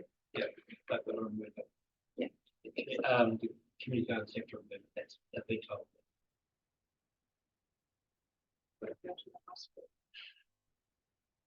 We'll come up with some good, Right, we will- good I think it's suggestions. good old for editor, the Duncan. editor, the editor might be indulgent, Right. All right, excellent. Submit it. The action sheet. Abby rescind, done. Sorry. Oh. Just go back to, Where are we going back to? Sorry. oh, sorry, action sheet. Oh, no, it was just the memorandum from Parks. and Oh, Reserve. sorry, was there something on there? Sorry. Yeah, I think the report was perhaps not quite along the lines of what was intended. It was really more to have identified walks around the CBD or around Tākaka Township, whether with or without dogs. Yes. That was the Yes. intention, so Yes.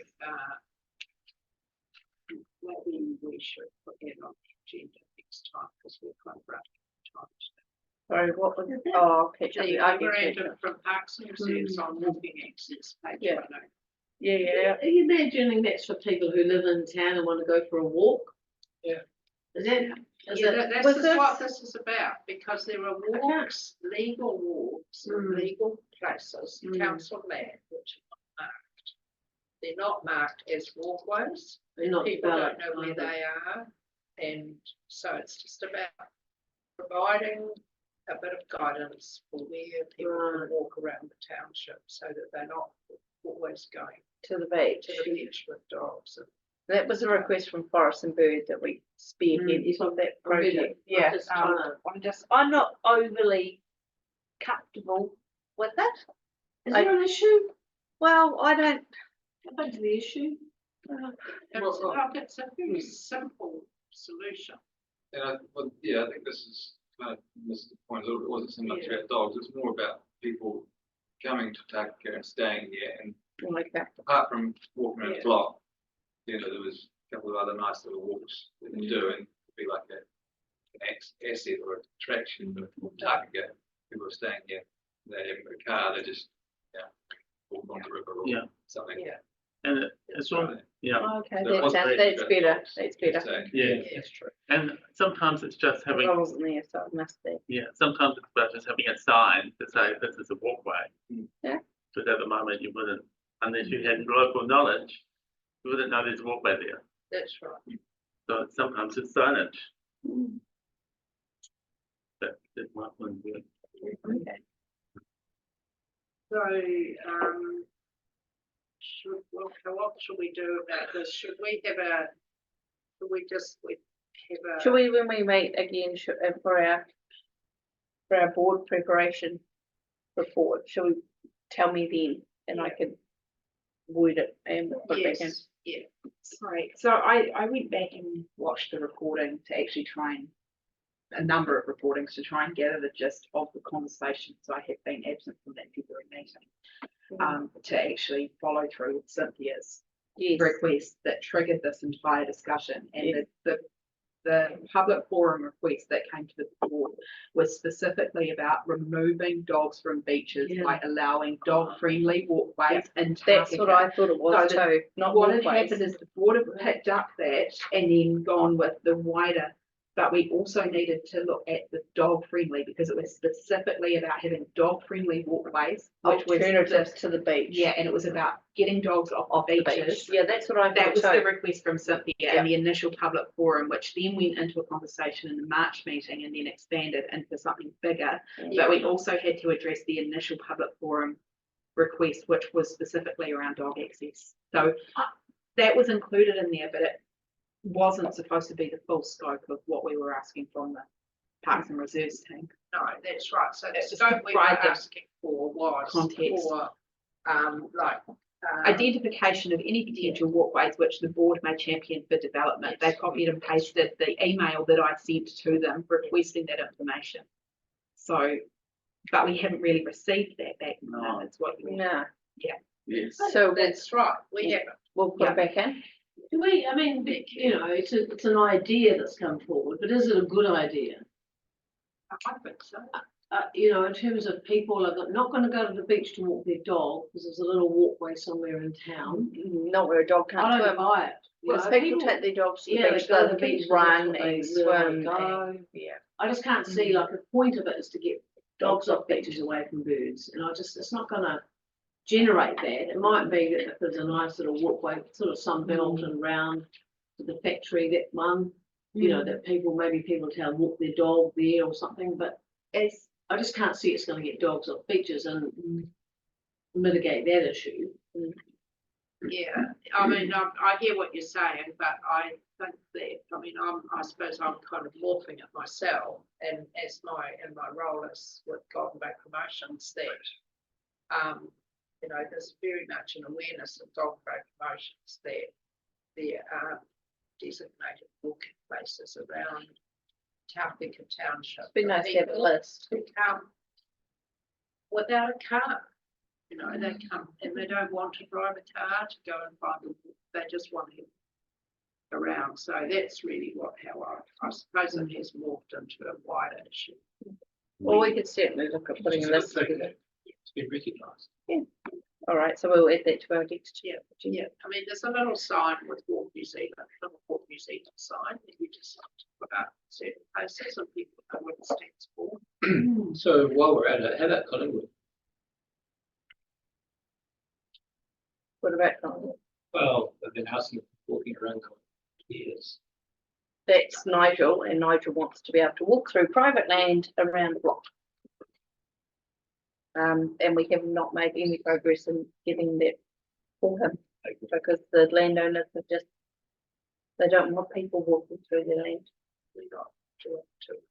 No. No, yeah. Anyway, okay, so we'll put that on for next time. What have we got? Action sheet. First one can come off. Why is it so small? Come here. Second one can come off, the roading request that's been done. Grant organise a date that can just come off because it's been superseded. The wetland, Grant, you were going to contact staff and request a report on the wetland regeneration project. I have asked. Okay. Very good. I know. So, Yeah. that's good. Well, I mentioned that at the last. Yeah. Well, they can meeting, probably come that off I knew there was just- interest in that, and I see there's a digger and a truck working away down there. It would be stringent building. Hard to imagine. Still a bit of a liability The for us. request for the walkways, the reserve stuff could come off because it has technically been done, so then we'll just come over it again. And I've reset the special project funding wording, I'll send it again before our workshop. And the fund was forwarded, the wording was forwarded to the members, so that can come off as well, so that's good. Oh dear, moved my screen, oh no, Kim, what's happened? Technically, Oh, technical, oh shoot, hang on. this one. Oh, just a- That's right, I wish to be here. I'm away, sorry everyone. So that I'm happy to move that the board report be accepted with the, sorry, wait, no, After you, Chair. oh, well, I'll go then. I'm happy to move that the board report be accepted. And with that resolution.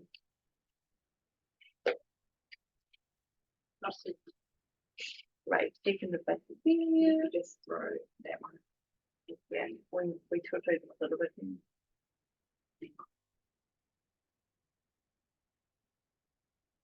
Yeah. Proves the placement of historic working with the property and regarding the installation, yeah. Oh, yes, and results to when the meeting focusing from monthly for 6 weeks, far out. To commence with the first meeting following the April meeting. Okay, yes, I'm happy to move that. And Celia, still happy? Yep. All those in favour? Oh, I'll just say one other thing before you Go on then, you was going to say, looks In like. terms of the items from the public forum, and one of them was the floating launching ramp from last meetings. Oh, yes. So Bill coming in about the floating launching ramp. Look, I just want to, I'm not sure if you know whether there's been copious correspondence between Bill and Nick Chin, responding all the time. So all the things he's asking about and the explanations given and how come, and Bill persists and just keeping saying the same thing. And I don't hear from anybody that actually he has had a lot of response. Just and not the ones he wants. and the reasons why that ain't going to happen this year or next year, but we're interested in looking at options. You know, there's not much more people can do than give that assurance. But I do note that Bill keeps coming in and bringing the same thing up, and presenting it as though he's got an idea that no one's interested in, which isn't the case. So I would like us to make sure that when people come to public forum, there's a part of the standing orders that people just don't bring the same item over and over and over. That we adhere to that and you know, make sure that you're presenting some new thing here. Because this happened with Anatoki Road track thing, and I did help get that, you know, as a part of helping getting that resolved, which was great to do. But to have people come in over and over and over again on something when they are getting responded to fairly and reasonably and with interest from staff, I don't think it's reasonable, or it's not the right word, but I think there's a perception there that, oh, I keep coming and nothing's happening. Yeah. But actually lots of responses happened. And maybe it's a good point to remind them of that. Well, I think so. It was more to, I mean, that is, you know, coming along about the same thing as something, but that idea that I keep putting this forward, nothing happens, you know, but it's like it's going to be $1 million and it ain't going to happen next week, you know. But Nick has engaged with him around the need for that, but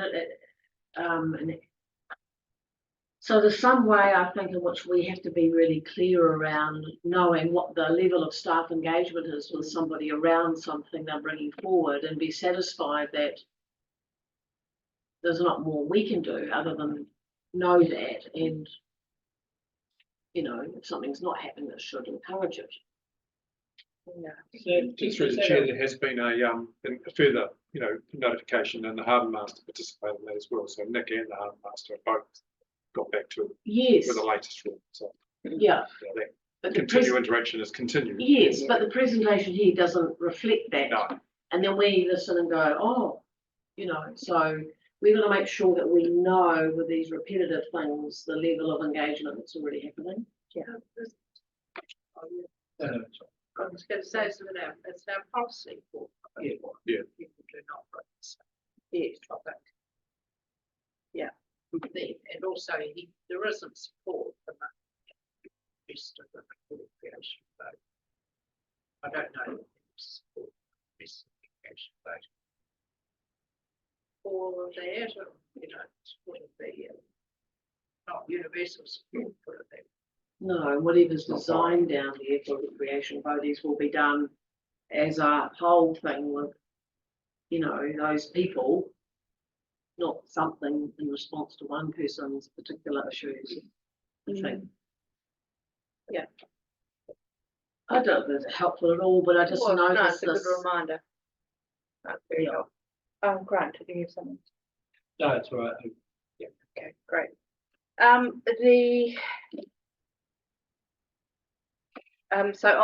in favour of the board report? Great, good. So the discretionary fund from the RSA to fund the refreshments for the event. I know, I'm making a face because this is so unpleasant to have to say, I actually don't agree. And particularly with the line that, the women's section is now being, the women aren't catering anymore, so we can't possibly do it ourselves. But anyway, that's an aside. That's not my problem. My problem was that the RSA holds the service on TDC's behalf. So that's why they've come to us to ask for the money, but it doesn't quite fit. And I feel terrible saying that because the RSA is such a wonderful organisation. However, Take a plate, have a cup of tea. I know, it's so tricky, isn't it? Shared food, it's $500 ratepayers' money. Do they want to? I don't know. I know, it's so hard. There is now no women's section in Collingwood.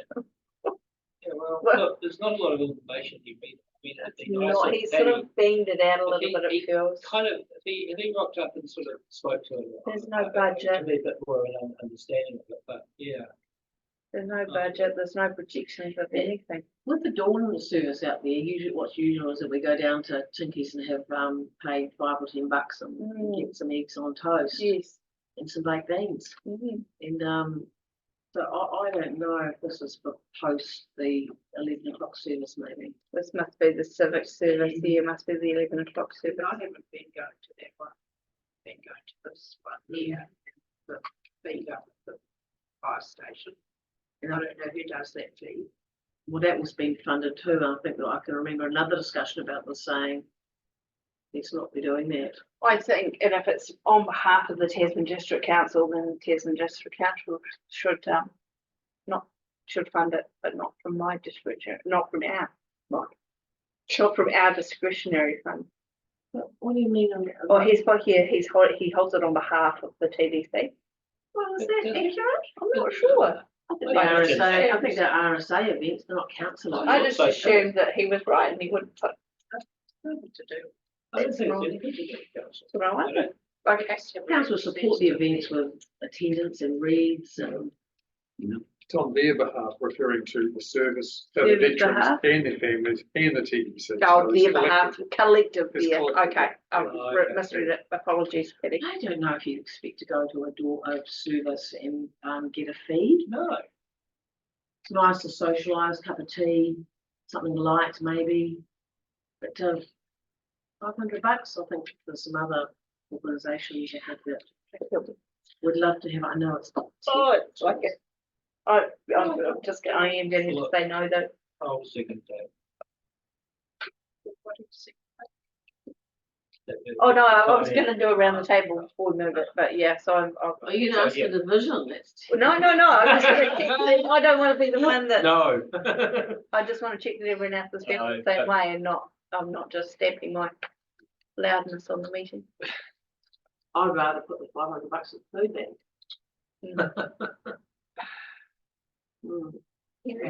I would be inclined to support it. I mean, I'd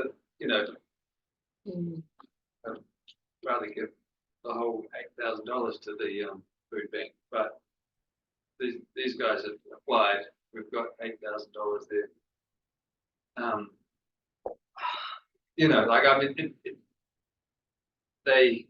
it seems to me like a community, that's a very sort of community sort of centric event, you know, covers a wide, like, I mean, it's if it's going towards food for the people, whoever's providing the food, I mean, I think that, to my mind, it's a good cause. I'm going to pull back on process as well, that there's no budget, there's no projected, this is what we're going to do, we're expecting so many people, we're going to do cups of tea, we're going to do sandwiches, there's no information, there's no quotes, there's no nothing, it's just $500 into the, and that's probably the biggest flag for me. I know it's only $500, but we have to be accountable for this money.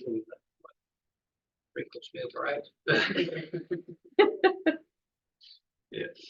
I mean, I'm not, it sounds like I'm questioning Paddy's integrity, and I'm certainly not, but I am saying that we have an application process and that needs to be done correctly. Perhaps there's something to pay that back to, say, like that. The council would offer some catering for all of the RSA services in the district. There's a heck of a lot of them all around the district, and I bet they're not getting money from ratepayers for their morning tea. Yeah. Those Collingwood women, chilling out like that.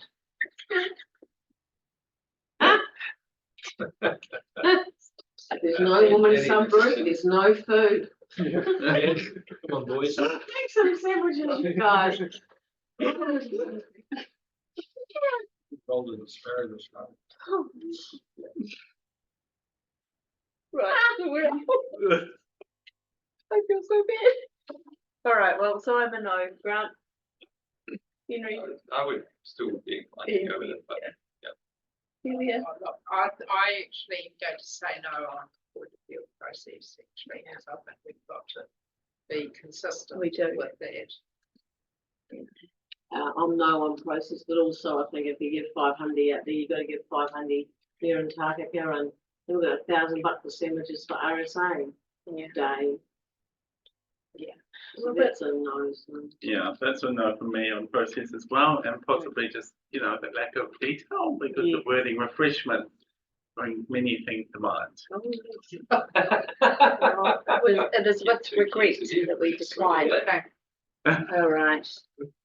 Thank you. I'm a member of the. Oh, yes, I'll move it. Grant, you're still happy to second? Yeah. Yeah. Can I just make a comment just on the discretionary fund itself? Yes. It appears we will not be giving out the full amount this year. I mean, I think it was a budget of 10,000. Yep. We've only given out 2,300 with 3 months to go. So it's just interesting to note that. It does carry over. Yes, it does carry over and that continues, but there's not enough applications coming in for the $500. I think we've also been a little more discerning. I think we're in the past we've been very generous and approved almost every single. I don't know if we're getting the applications like I said, but we're getting the same numbers coming through. I don't know if people are aware we've got, you know, budget to. Do we? Well, we could advertise it at the same time when we do our special projects, but. Yep. Yeah, that's a good point. Yeah, just, you know, we're gonna. Well, yeah. It's not hard to do a budget. We'll get close. no, I think we should be trying to distribute it all. Distribute it, yeah. Yeah. Yeah. We're probably all letting people know, groups know that we know. And well, when the museum asked for funds, I was like, we'll check out a discretionary fund and sports group, the RDA. Yes. I took it different. I mean, we've got Robert now and he sits on all the groups. So Robert, just tell them. All right. Okay, so our financial summary. Any questions regarding our financial What summary? month is it? February, is it? February, yes. That should change slightly too, won't it? Going to 6 weekly. It will, depending on the time frames. So the month has to finish and then the ledgers have to roll, and then there's a couple of other things that have to happen before a report can be written. So it's usually about the business day of the month is usually the earliest that they can write a financial report. So we're on the 8th now. We're pretty much hitting that day of when they would be able to pull the March reports, because March is only just ended. So we're always going to be a month behind at the moment, but it's going to depend on the agenda population, whether that's happening at the end of the month or at the start of one. So sometimes we might get 2 in the future, and sometimes we may get none. With the 6 weekly. We would expect that we would always get one. But one we may skip a month to get an up-to-date one, rather than working a month behind. And our special projects fund is looking lovely. Oh, now.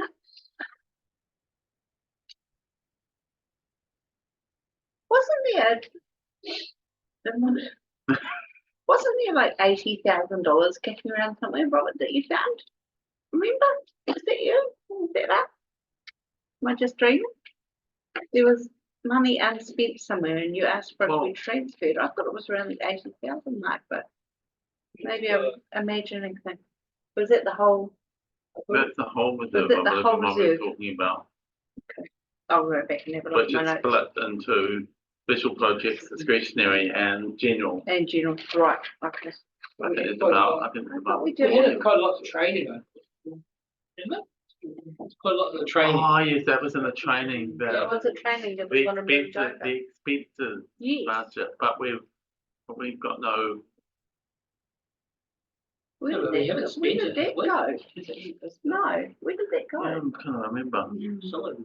We asked for it to be moved over, didn't we, to a special project? Mike, it was a conversation with Mike. Mike, maybe I'll ask Mike where it went. And I Mike was thought here, it went into the discretionary fund. and Mike said, oh, Yeah, we could put them more on, but you know, there's Yeah, we things that did. just like they happen, then they don't, and Yeah, Exactly. shall I go back and ask him if they can he'll remember? remember.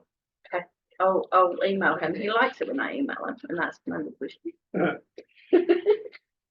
Excellent. Oh, well, if no one else has got any questions, we can take that as read. Lovely. And that brings us to the end of, oh, no, okay, we don't need to accept that, do we? That's it. We need to. We just need to receive it, yeah, but we don't need to. Do we receive it?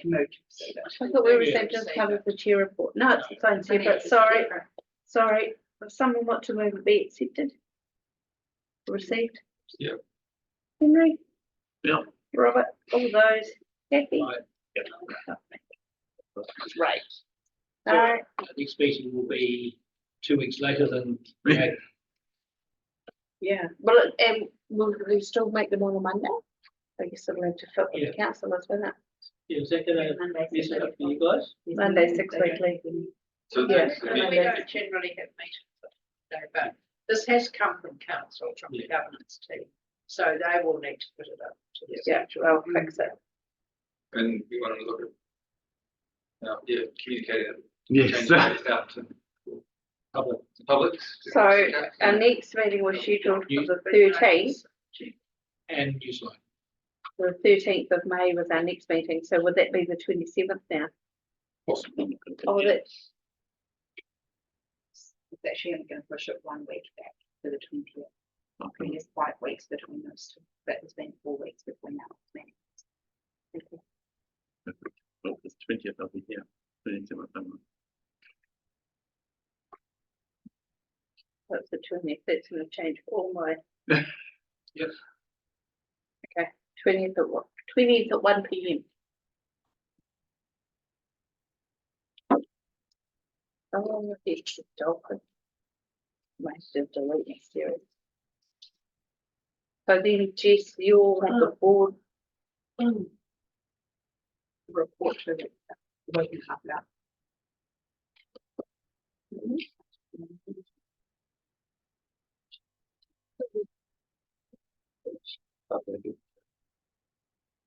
so. You want everybody. Oh.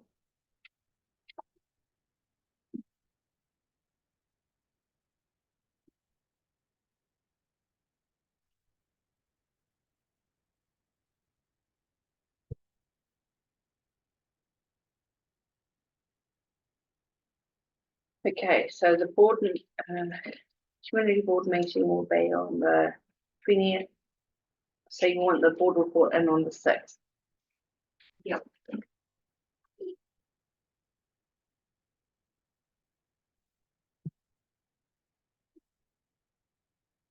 Right, and we should close with Karakia. Are you happy to Karakia? Lovely, Yep. thank you. Karakia tātou, kia hora, te marino, kia whakapapa whanau, te moana, aroha atu, aroha mai, tēnā tātou, tēnā tātou, tēnā tātou, katoa. Thank you, everyone. Okay, the board report.